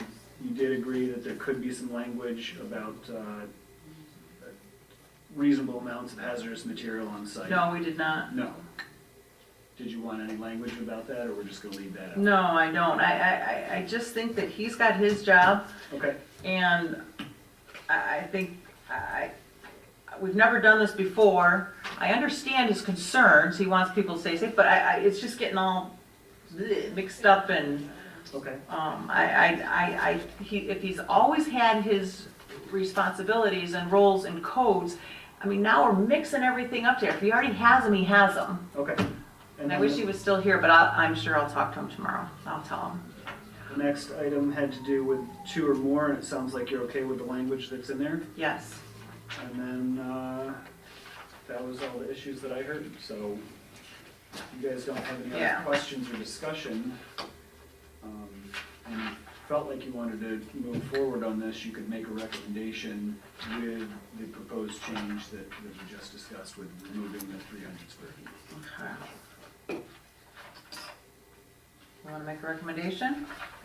Or, let's see, what are our options? We have a few options. Either a motion to recommend, to adopt it, or a motion to recommend adopt with the changes. And those changes are, remove the 300 square feet. And everything else we're good with, right? Did we say that? Yes. Yes, I believe so. Okay, I think that's it. Did you hear all that, Ed? Yes. Okay. Recommend adopting it with the one change being the removal of the 300 square feet requirement. Correct. Okay, do we make a motion now, or do we go through all of them? Nope, I think you can make a motion on this one, Okay, and a second, and then I would do a roll call on that. okay. Since everybody's got the same sheet, we're gonna, is it all right if I make motions, usually? 'Cause I don't know if Dan has the sheet. Usually it's one of the others who would Oh, make it, but. okay. How about Daryl? Daryl, you wanna make the motion? Do you know where we are? Home occupation, the first, Yeah. okay. There's 3 different I make a options. motion to recommend to the township board adoption of the zoning ordinance text amendment related home occupation as presented with the removal of the 300-foot statement. Yeah, remove the 300 square foot, limitation. I'll second that motion. Perfect. You've done that before, Dan, it's so funny. I know it. It's, Okay, very good. No, we're doing well here. Okay. Are we gonna have a roll call? Oh, yes, we have to do, I'm sorry. Darrell Lewandowski, Yes. TJ McLaughlin, Yes. Pat Mello, Yes. Robert Rizzo, yes. Daniel McGarry, yes. Okay. That motion passes. Okay, now we are moving on to some old business items. Let's, I'll start with the easier one, the accessory building ordinance.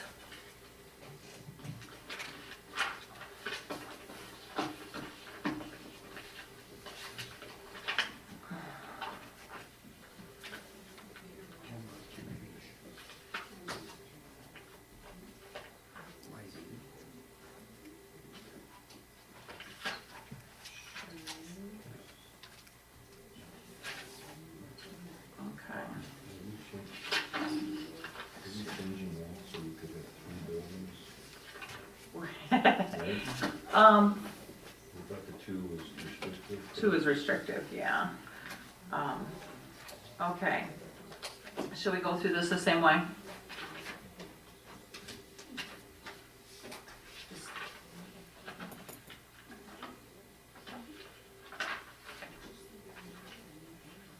Or did somebody else want to try and start, or? You ready to go? Yeah. You got your questions? Because you want me just to go through it the same way, do it so that we can hit each section Yeah. and just keep checking them off? Yeah, because we Okay. talked last time about 2 restrictive with the 2 Right. buildings and 2 acres, they're gonna go to 3 Yep. buildings or. Okay, so on the accessory use building, or structure, under section 3.01 accessory structures, general standards, and some of these things, well, actually, these things I'm gonna go through are a combination of Bruce, before he got promoted. I think that's what you got promoted.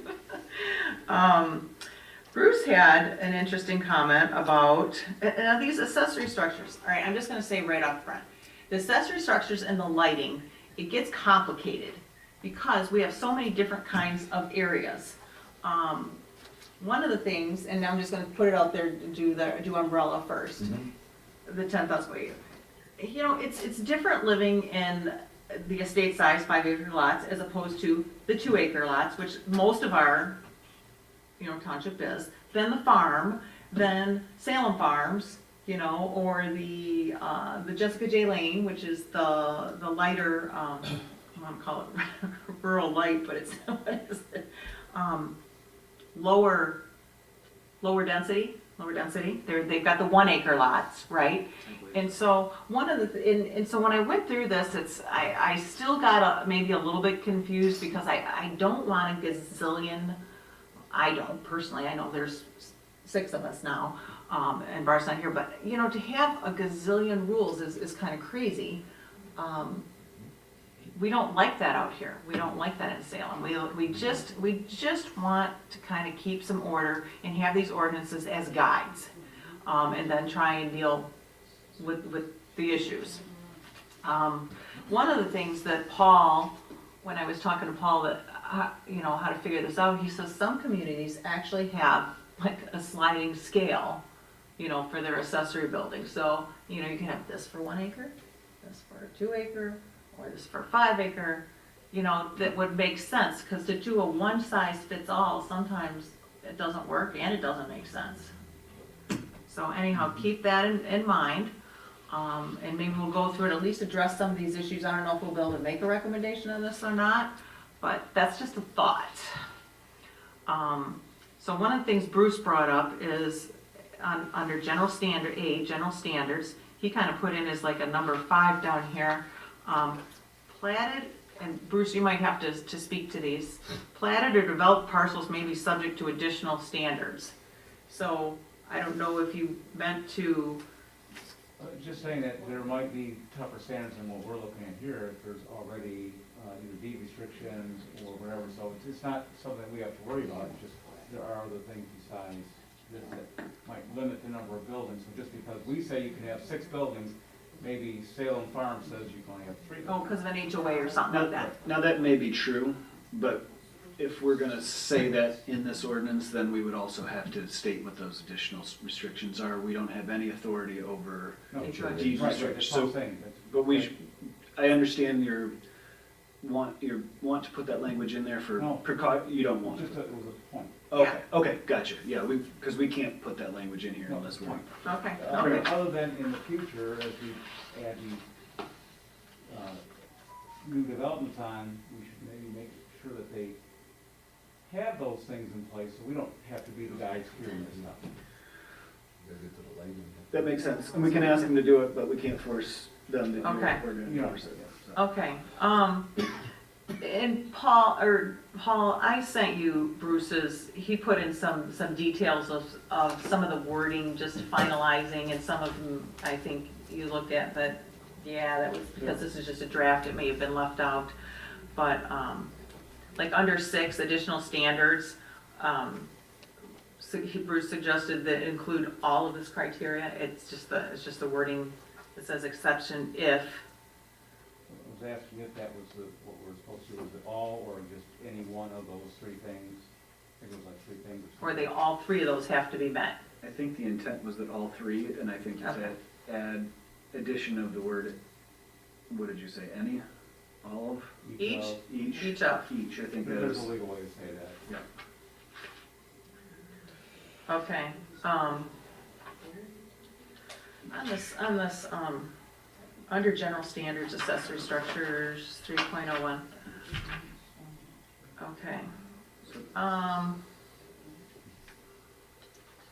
One of the things, Bruce brought up, let me get my notes here.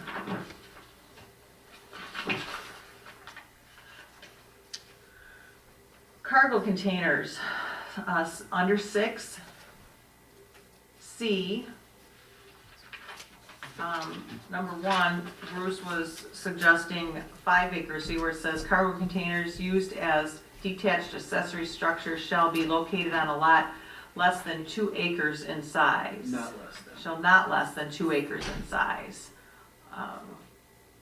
Bruce is suggesting 5, I don't know.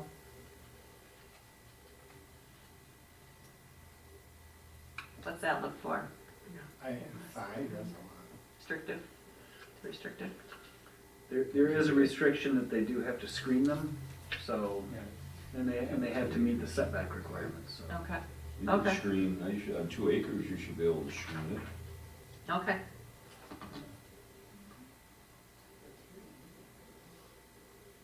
Okay, let's see, no storage allowed on top of the storage containers, is that normal? You got more boxes on top. Are we seeing that? At construction sites, well, they'll put them on top of the sea containers, So you can't steal stuff. but in a residence, yeah, I would. Well, if it's something See that. temporary, but we're not talking about temporary ones, we're talking about people using these as storage containers in their yard, right? I would suggest if they had something on top of it, it would be considered outdoor storage, which And it wouldn't be Fine, permitted in. okay. But Okay, that's a good point. okay. I've seen. Yeah, you see them a lot on construction sites, they'll pile stuff up. They're able to take it, that's. Yeah, but that's, Or they don't want that's some- temporary, yeah, right, they with don't the want someone crane to holding the steal. generator up, Yeah, they don't yeah, want someone okay. to steal All stuff. right, let's move on, because we've only got till 10 o'clock. One of the things, does anybody, what would we, limiting, I can't even talk today, limit the number of cargo containers?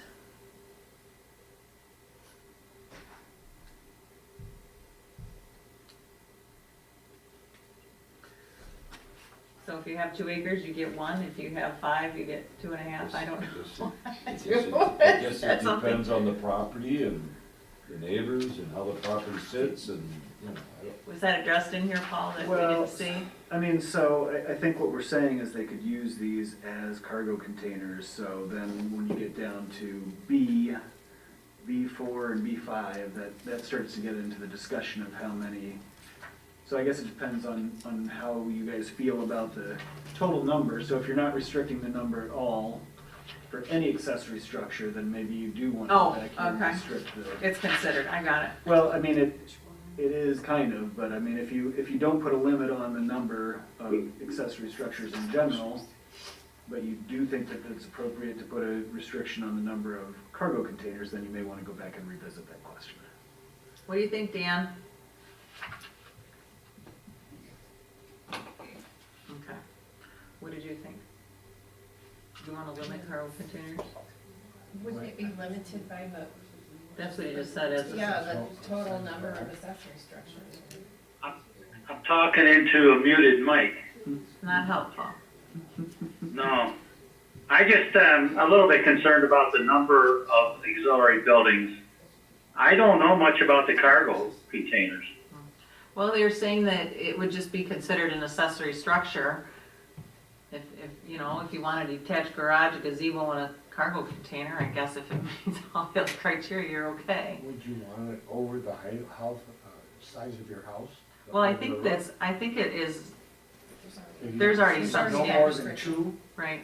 no more than 2, limited to 2 I only? don't know, now we're getting into the numbers again, Well, let's- if you say 5, then that puts it up above Well, any house. the same language would cover them that Or you don't accessory stack building. I them. mean, if there's 2, then that's You don't 2 want accessory stacking buildings. No, unless if we say, we get into. you're not gonna allow that. It does not allow that. No. Okay, fine. No stacking. So if you can have, let's just, well, maybe we should come back to that. Yeah, What? didn't hear me in the beginning. Okay, No stacking. no stacking.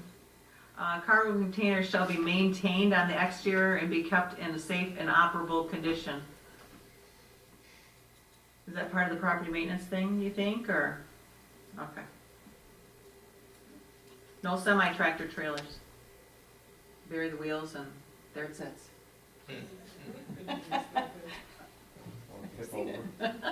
Yeah, I mean, I think that that's reasonable. Since we're talking about shipping containers and the way we defined it, I guess somebody could construe that to include that. So, Be careful on that. yeah, so I mean, I think adding that additional. It's a good thing. Yeah. Okay. What are we adding? No van trailers? semi-tractor. No trailers. semi-tractor trailers. Yeah, van trailers, okay. Those are. Because people do use them as storage. He added that. These are things that Bruce is suggesting. Oh, I'm sorry. I know, I've got two of them going here. Okay. Okay, additional standards 5. I lost my spot. Okay, now, under 5B, temporary accessory structure shall be used on residential property for private events, time period not to exceed 72 hours. I thought that was restrictive. If I put a big tent up in my yard, had a wedding or something like that, gosh, I hope that's not happening, I've got young girls. But if I'm too tired to get it down on Sunday or Wednesday, why can't I just wait till the next weekend? Or I just thought 72 hours was a little restrictive. Is there? well, not only that, but if you look at the definition of a temporary accessory structure, it's not permanently affixed to the ground. It can include tents, therefore can be my there kids forever. put up a tent all summer long, so that wouldn't be permitted any longer. Canopies, which a lot of people put up and they put their picnic table underneath it for the summer, Yeah. so those wouldn't be allowed more than 72 hours. Okay. And then you Oh, get we into don't a want whole that. carport thing, if someone has a car there, that's Yeah, considered a yeah. temporary structure, so then you're saying that they couldn't have the fabric car things Yeah. for more than 72 hours. Okay, do you have a problem with us taking that out, Paul? Have you seen any issues? Did we miss anything? I don't have any problem with your direction. I just want, Okay. I want to make sure I understand clearly what it is, because there are like 3 different pieces that might be affected by what we're talking about. So- Okay, well, I just want to make sure that if we're missing something, that, your consult, say, oh, well, don't forget about this, or this is what happens, so we have the full picture, that's all. So I think that, okay, so yeah, all right, so you're talking about just the temporary accessory structures, you don't want to put a time limitation on them. Right. I mean, I'd have to look, I do have our zoning ordinances here So- to see exactly,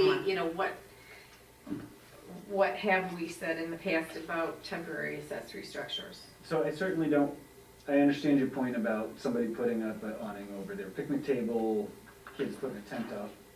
My intent behind this was somebody to not put up a party tent and leave it up all summer long. I mean, I think that's where the direction behind it Okay, came from. But- okay. I don't care. But maybe you don't care. That's a party every weekend, right? Exactly. I think this is a paying item that you put up for a wedding, a tent.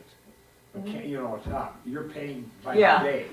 You're gonna take it down? Oh, Oh, that's true, it's a good point. That if you look at the definition of a temporary accessory structure on the page before, it defines exactly what it is, and it does not say it's only items that you pay for. Yeah. Well, somewhere. If it's not permanently affixed to the ground. Okay, let's take out 72 hours. TJ, what, do you have notes in there? I see you have. Since we're in that I'm not section sure, 5. the best way to reword that, but that. Oh, is that the same thing we're talking about? Oh, well, Paul will fix that, he's good at that stuff. Okay. Is there anything else on that page? Did anybody have any questions? Okay. Oh, I've got too many pages of notes here. Okay, so now we're in section B, accessory structures in residential districts. This is where we start. I had questions, and on lots less than 2 acres, not more than 3 accessory structures shall be permitted for each dwelling unit, and the floor area of 1 accessory structure shall not exceed 2,000 square feet. So what I did was I just kind of made a list of things that I would potentially see. I don't know if somebody has, and when I talked to Paul about this, I said 2 acres. I could see where somebody had a detached garage, they could have a tool shed, they could have a pool shed, and they could have a gazebo. And I said, most everything is 2,000 square feet, or no, I was 2 acres, I'm sorry. And he says, but this says less than 2 acres. So this is what brought up the discussion of the sliding scale. you know, I mean, 2 acres, okay, well, I got 1.9. Oh, too bad, you go, you only get this, so, you know, there's a difference between 2 acres, there's from 1 acre to 5 acre, to half an acre, you know, of what that could look like. And like I say, we don't wanna be too restrictive. I thought 3 was still kind of restrictive. You know, we went from 2 to 3. I still thought that was kind of restrictive. People, And like I said, if, you know, that's where he brought up, well, what if we did like a sliding scale, so. Sliding scale sounds great. Okay, so maybe we should come up with some verbiage and look into that. Okay. You ought to take a ride down Hickory Lane, subdivision in Acme. They're all 1.5 acres, and look at all the structures they have in their backyard. Is that an example of something that's Is that acceptable or something? So I take it you don't like that. Including those containers too. You need to file a complaint with the township. Not me. Oh, okay, well, but it doesn't exist. Okay. I did have some other things, probably because they were numbers. Every time a number comes up, I'm like, where did this come from? The approval required shall be unlawful for any person construct or cause to be constructed any necessary structure upon any lot without having first obtained time. Okay, and then it gives all these, I circled 120 square feet of the floor area, 100 square feet of the floor area. But I'm guessing those are current, right? Because it's not in blue or anything. Correct. Paul, you're allowed up to what, 200 square feet without a permit? Without a building permit. We still expect you to get a zoning permit to meet the setback requirements. Okay. How many buildings can you put up on 5 acres? We don't know. We gotta get our sliding scale. Right now, 2. 4. Right now, 2. I'd like to see 4, I already got 2, I'd like to see 4. That's what we're talking about. Okay, I'm ready. let's move on. We've got 34 minutes. Why not? Let's see what we can get done, gang. Okay, since we're gonna look at that, do those numbers make sense to you guys? The 100 square foot construction, that's just all there? Okay. All right, nobody says anything, we're moving on. Oh, and this, I already read this, ladies. Yeah. Okay. Okay, now we're moving on. Oh, wait a minute. Accessory structures. I want to read Brucey's mail. Okay, please try to disallow wheeled semi-tractors. Okay, so we are going to add that for permanent non-farm uses. Limit the number of shipping cargo containers. Well, that's why we're kind of looking at whether that's going to be an overall. But, you know, one of the things you think about, if with the sliding scale, you know, are we gonna, if somebody chooses, that's the kind of accessory structure I want 3 cargo things, shipping containers. It's the, sorry, Bart's not here to defend himself, but it's the Barcon 50 outhouses. Right, yeah, right. But I mean, it's something to think about, I guess, perception, but we're not gonna take any action on it tonight. Try to establish condition limits of shipping. What did you mean by that? As far as maintenance and whatnot, but, you know. Okay, that's the property rusted thing. out, You know, doors falling off, Right, but if they're behind, brush or whatever, right, screening. green, Greenbelt fencing. All right. then it's just- Try to increase the size, type of property for shipping and creating. Okay, we're looking at the sliding scale. And Paul, if we want to go over this another time to make sure we got all your checklist. Limit coverage, but not the number of buildings. So that's kind of what we were talking about for the percentage of the property versus the number. Because it seems weird for us to get up here and make numbers of what everybody has, but I guess that's kind of what we do. But we don't have to. We can make it so it works for folks. Okay, now we're moving on to the hard one, the lighting. So Oh. take some action on that one. Oh, yes, sorry. Okay, And I think that if you just. to postpone? Yeah, and if you just notice the changes that you discussed this evening, I've got plenty of notes here. We can state them as the ones we discussed. We don't have to list them. I could get a few of them in there. I could get a number of them in there. Okay, TJ, did you, or Daryl, did you want to make the motion? You're so good at it. Do you want me to, we're just gonna make a motion to postpone the approval until, Postpone action. postpone any action taken until planner updates? Which one are you looking at? Right here. I don't have that one, accessory. Oh, that's okay. You can just use mine. Make sure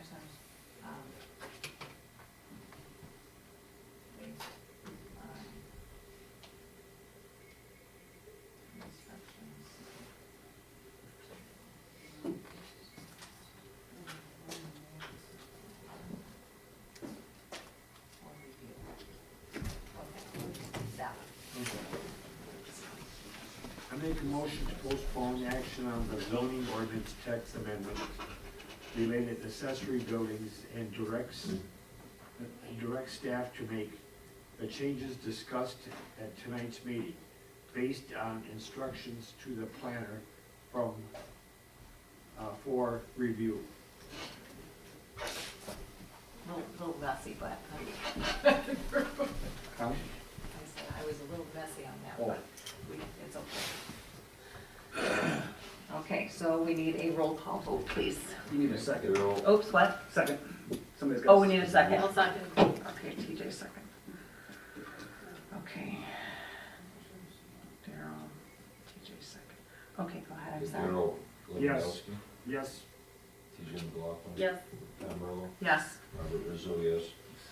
Dan Bavary, Yes. Okay. Alrighty. Now we are. Okay, let me, hold on, let's put this together, I don't wanna lose all my different notes.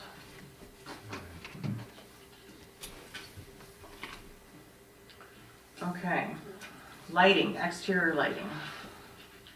Okay, one of the things that I remember when we reviewed this last time was we didn't want to overdo the rules. We wanted to try and focus on the intent, which is everybody needs to keep their light on their own property. And I think that was the overall message that we discussed. But once again, I'm wondering, do sliding scales go into this, or is that not really an issue? No, okay, just, I think light is light and Light. glare is glare. And Okay. light trespass is light trespass. So. exactly. I was just wondering when you start getting into heights and poles and all that kind of stuff, so, Well, so there, what don't we know? yeah, I mean, there is there is kind of a sliding scale, I guess, for freestanding light poles, but Right. that's in relation to the proximity to residential and rural uses. So in Okay. a commercial or industrial area, you might be able to have a higher light pole, Which makes sense, which right? makes sense if you're Right. further from residential properties. And also should be, we discussed about, purpose too. I mean, if somebody has lights on that are 24 hours a day, is that necessary? For security, yes, but if it's in a residential area, does someone need to have lights on? Or if it doesn't matter, because if it's not going on your property, it's not going on your property. Right. Okay, sometimes we just want to make sure we get through that. Okay, so,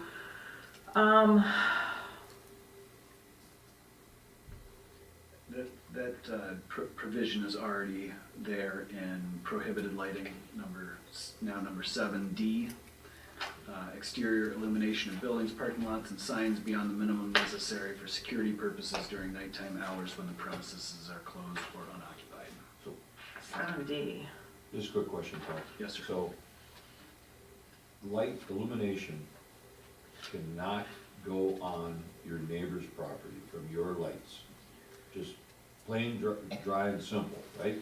So there's one exception that we have in here is decorative style wall, and this is really the crux of it, and this is where the issue that the Phillips brought up came into play, was the previous exception that for residential uses with a light that's less than 30 feet, it was exempt from the requirements of the ordinance. Okay, so that was clearly a problem because this ordinance did not take into account the newer types of light fixtures that exist now that are able to produce such a glare. So we've done a couple of things. We changed that exemption to just be decorative style wall mounts, wall-mounted lighting on residential structures not to exceed 16 feet in height. And so that would be like the sconce that you have next to your door or above your door or something above your garage. So nothing in a residence can be higher than 16 feet?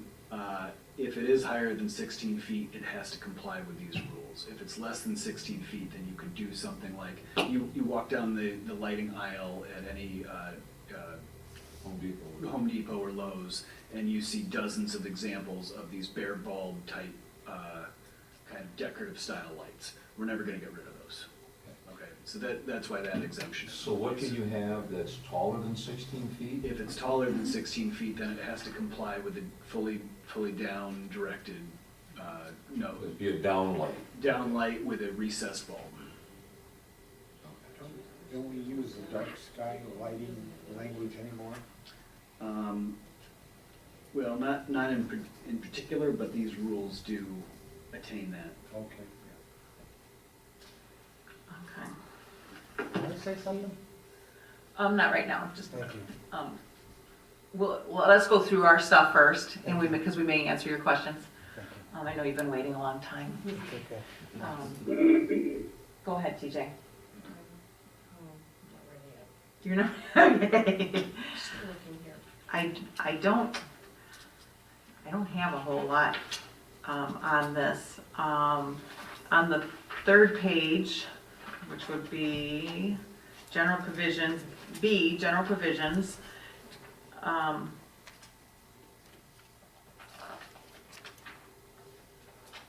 So the prohibited lighting, I guess, let's say 7, prohibited lighting, flashing, moving, animated, intermittent type. Is that for commercial? Is that for everybody?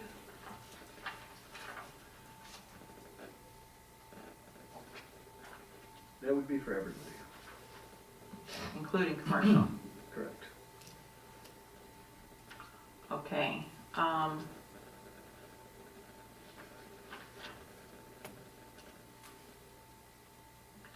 C, that you took out subdivision or site condominium street lighting. And my question was with the USD for that. Is that because that's a, no, PUD? That's So- all determined in the PUD, so, So this was prohibiting neighborhood street lighting, right, but yet we requested it in Salem Springs. right. And so as you presumably will get more of those kind of denser neighborhood style developments in the USD, Okay, I see. there's an expectation that you would have. You would have it in there. Okay. Just that same section down to G. Any lamp or bulb within a housing in which is visible from the property boundary line of the parcel on which it is located, except for landscape. That's the bulb, those are the bulbs you're talking about. Well, I guess it says it's visible. What do you mean it's visible? What is visible? The actual bulb itself? Yes, the bulb itself. So if you don't want to be able to see the bulb if you're on Somebody else's. somebody else's, if you're on your property, you don't want to see their bulb. Correct. Okay. I did like, under the wall mounted, under that, chart there. I did like the wall mounted lighting, where it says, or other measures to prevent off-site glare and minimize light pollution. I thought that was good, and that's in everything, right? Applies to it all.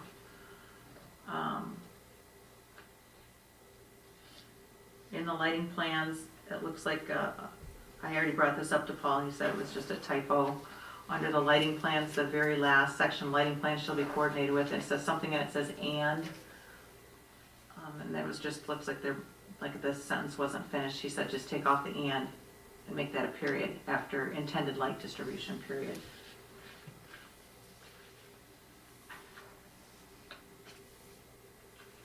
I guess the other question I had is all window lighting, and maybe I didn't quite understand it. All interior light fixtures associated with non-residential uses and visible through a window from a road right of way. Interior light fixtures. So it's in somebody's house. What's the reality that we're talking about here? This is non-residential. This is, who's a good example of this one? I don't know, is there Menards around here? I know there was one in my hometown where they had these bare bulb light fixtures inside the building that you. Oh, and they shine out? You can see it from the roadway, Okay. 2 parking lots away. Okay, but it says to prevent glare impacts at the lot boundary line. So once again, we're right at the lot, okay. Let's see. Bruce's questions. I will admit that on the second page where it starts getting into kelvins and colors and all of that, I'm assuming that's standard stuff, right? Yeah, so, oh, go ahead. And the wall, decorative wall ones, you can go out and buy some pretty super sized bulbs and very bright. And we talk about living in Kelvin, so you might want to put some limits on that wall mount one that they don't get crazy. Okay. This is what I know it's decorative and theoretically you don't buy them that way, but you can swap the bulbs and get pretty crazy. So are you just talking about the lumens or the kelvins? Because the number he has is 3,500 is the same as yours. 3,500, which is where I picked it up from.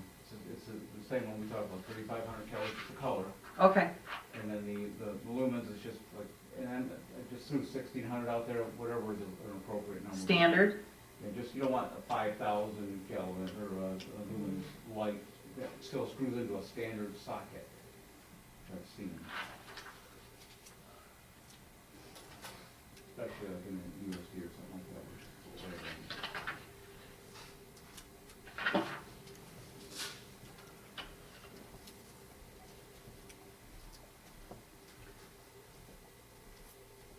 You said 1,600 lumens? I have it in his email. If, I can put your name next to that and you can look at that and see if that would be standard and appropriate. Yeah, I think I'll have to verify that with somebody who knows more about lighting standards than me. And, well, in this section that you're referencing here, section B4, was based on direction from the planning commission, but I went to people who do know more about this stuff Yeah. to pull this language. But this is based on the direction from Bert Kahn about basically the warmth of the light or the brightness of the light. You know, you talk about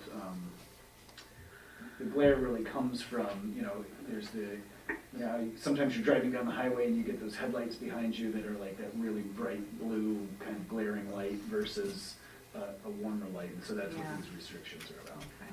Well, once again, I don't know anything about this, the colors and the lumens and the kelvins. But once we start getting into that stuff, I just want to make sure whatever we do is standard and normal and, like I said, not crazy. But I don't want out measuring other people's lumens or color. I don't know how we're going to enforce something like that. I mean, look at the big picture, I guess, and make sure it's normal. My observation, I apologize for interrupting, is I'd rather see multiple bulbs, smaller ones that add up to a larger number. as soon as you get in those really high lumens pictures, then they just start like. Yeah. And so, that's another thing I wonder about, we're talking about crossing property lines and measuring and all that kind of stuff. Who's gonna measure it? How do we know? How do we know if it's crossing the property line? So, well, let's get through these things and then we'll get to that part.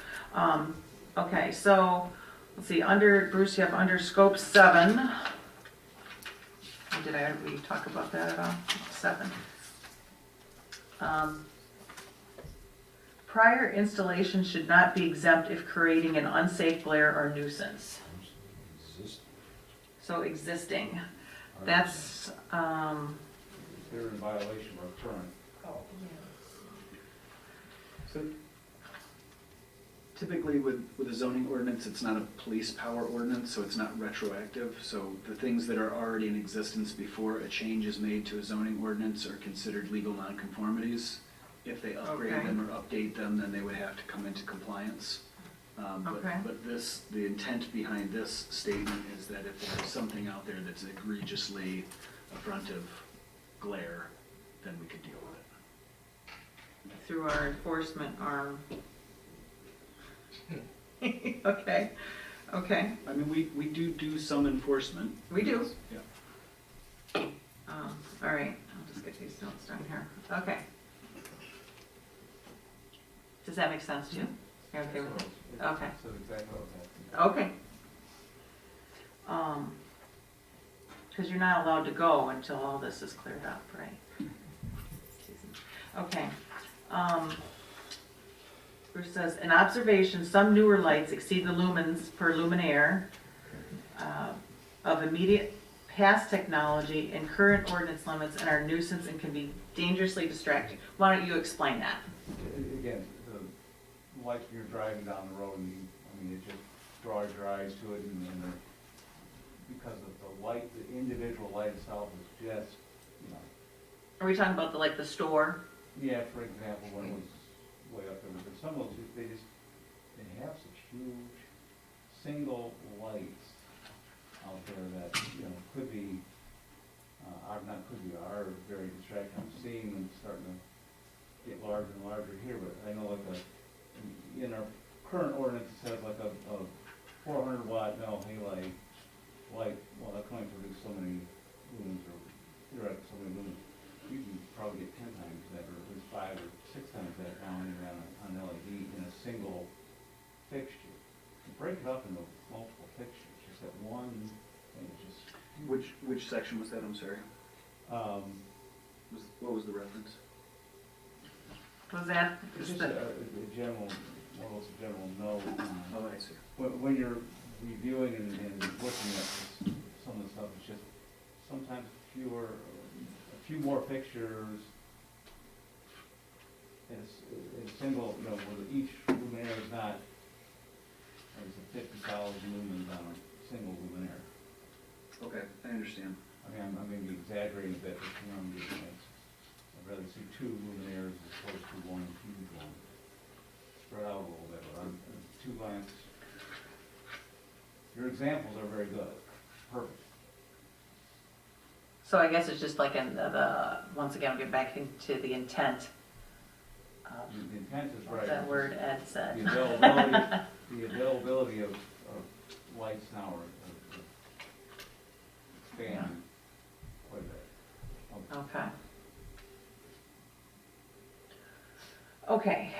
Did anybody else have any questions on the lighting? So, I do. okay. What, do we have anyone in the office, our building inspector, anyone who has a measuring device for foot candles at property lines? I was just, did anybody have any, before we get to that one, is there any other questions of what the material is in here?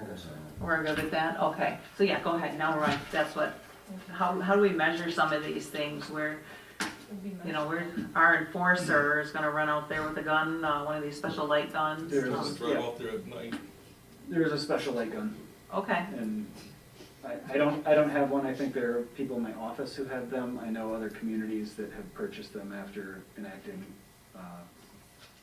ordinances such as this, and it's, Okay. I've not used one, but my understanding is you point and click and it gives you the reasons. So these things that we have out, then we're gonna put in here are measurable. Correct, Okay. But isn't that in our current zoning ordinance? yes.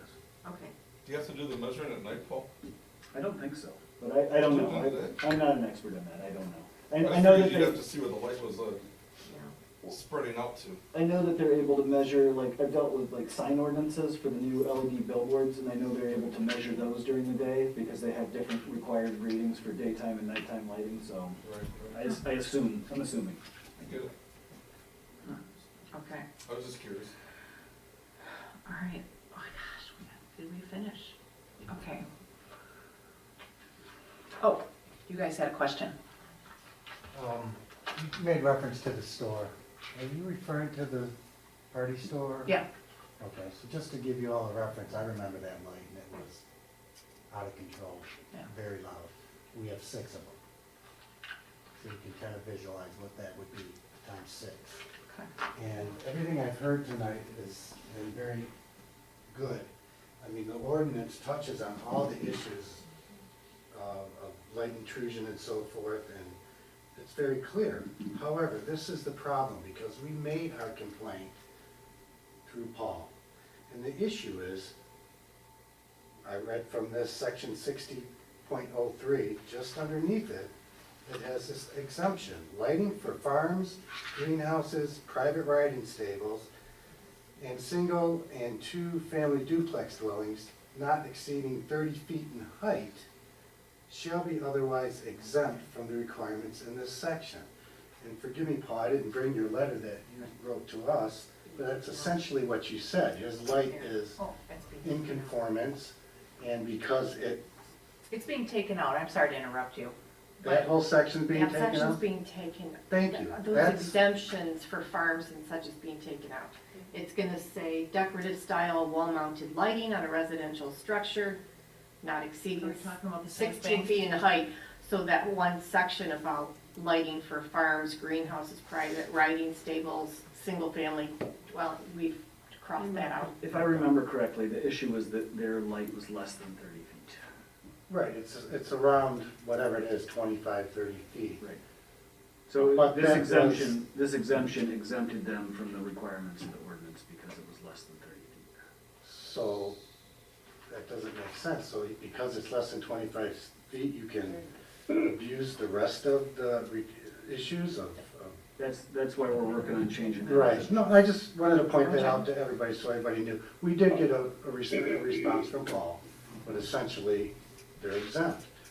Meaning, well, it doesn't matter what the ordinance says from A to Z, you're exempt, and that horse has more privilege than you do, essentially. And that was the rejection that we got, essentially, to have any action taken. We didn't have the ability to take action, correct? Okay. Go ahead, TJ. So even if they're exempt from the new ones because the installation is existing prior to any changes that we made, from what I'm reading under our general provisions, number 1 needs to be fully shielded, 2 glare and light trespass, 3 intensity with the lumens. All those are currently enforceable. Correct. Even though they were previously installed?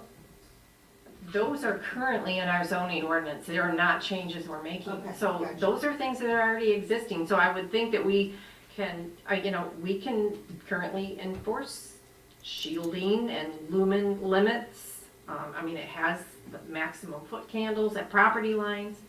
It's pretty well defined. So whether they're exempt or not, the light is not to go over the property line, correct? Whether it's 50 Right. feet in the air, 20 feet in Right, the air, correct. exempt, not exempt, Yeah. it's not to go over the property line, is that correct? I think that I need to look at these questions specifically. Because I guess what you're asking me is could we enforce this based on what was already in place? And I'll have to look into that question and get back to you.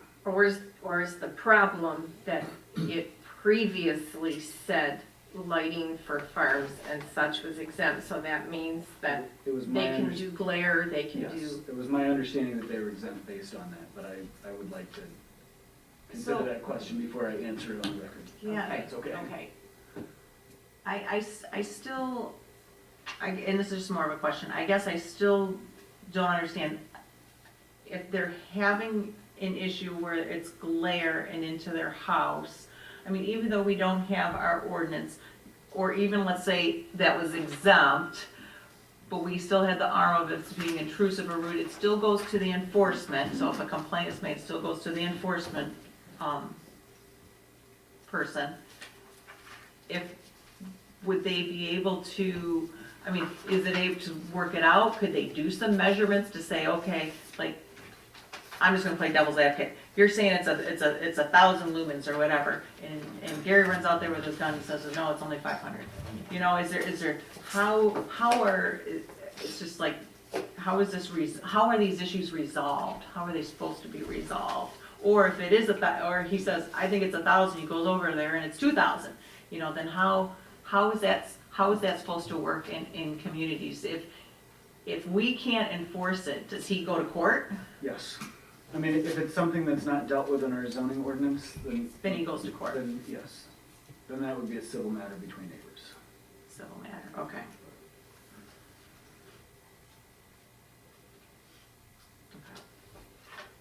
That's the last thing we hope to do is go to court. That's the last thing we want to do. We've been in court 4 years with our neighbor. Again, I just can't emphasize enough. I hope that you guys would contact us and come out and see it for yourself. You know what that one light was on the party store? Imagine 6 in your backyard. I mean, it's beyond description. There's nothing like it throughout the entire township of Salem. Thank you for your time. Thank you. Well, thank you for coming in and waiting, and I hope this is helpful. All right, let's get our, finish this. Okay. Should we file a formal complaint here A in second town? complaint. Like for review? I'm not Do you want us to sure. wait? We'd like to provide. Well, we're going to deal with this lighting issue, and then we'll talk to you about that for a second, because we have, with our bylaws, we've got to finish by 10 or extend. Okay. What's that? Trying to get it done within the 4 minutes. Yeah, we can do this. Okay. So there was nothing that needed to be changed, is that correct?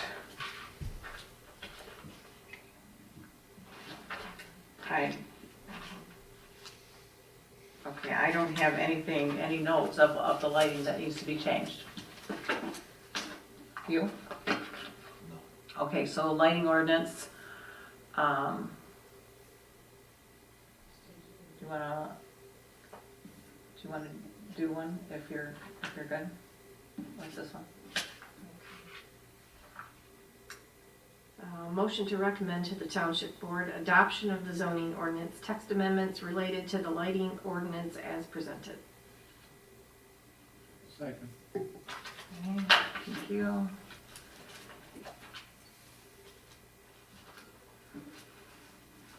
Okay, roll call vote, please. Darrell Lewandowski, Yes. T.J. McLaughlin, Yes. Pam Merlo, Yes. Robert Rizzo, yes. Dan McGarry, Dan, you're muted. Yes, I had to unmute. Okay.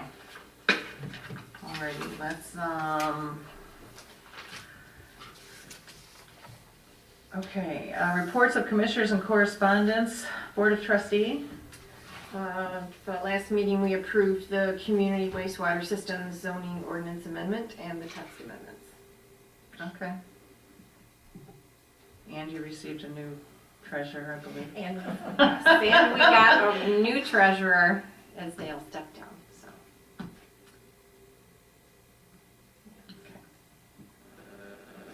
ZBA, Nothing to report. okay. Land preservation, oh my goodness. We don't have anyone to report. Was anything going on? They're meeting tomorrow night. Okay. We are meeting tomorrow night. Okay. Okay, planning consultant review? So there's been a very light month, just a few fences and roof permits. I feel like there's been an uptick in requests for land divisions, Huh? either queries or actual land division applications. You'll probably notice if you drive down Pontiac Trail in 7 that D and DS Landscaping has Yeah, gotten working out there. And then we're expecting a site plan from Kalo to come in for a building addition that they started working on for their office up front, so. Okay. That should be coming your way soon. and are there other things that have been, compliance issues or enforcement issues? Are they all being taken care of as far as, We're working on a couple of compliance enforcement issues, but okay. I'll reserve comment Okay, on that. no, that's fine. Sort it out. Just that we get them, but we're not the enforcement, so we just kind of wonder where they are if you. Okay, approval of the minutes for March 15th, 2021. I make a motion to approve the minutes of March 15, 2021 as submitted. Second? I'll second. Okay. Do we need a roll call vote for that too? You have to go ahead, let's get done. Gerald Lewandowski. Yes. TJ McLaughlin. Yes. Pam Merlo. Yes. Robert Rizzo, yes. Daniel Bagari. Yes. Okay. Public comment. Yes, Linda? So it's unclear, and if you answer my question, I may have no comment. Are you guys going to put into the language of the ordinance something about reporting the hazardous materials? No.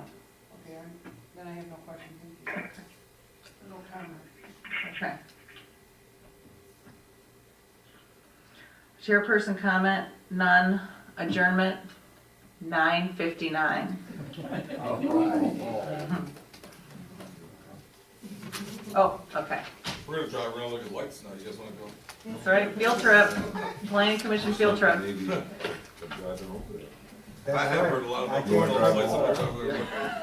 I don't know if they're on tonight, but Don't get in trouble. Is there a football game tonight? We were just gonna drive over and see these lights. I hope they're on. It would be wonderful if they're on. So if I come down your driveway, is it? Do you have cold dirt with Off that? of Brookfield, I have nonsense.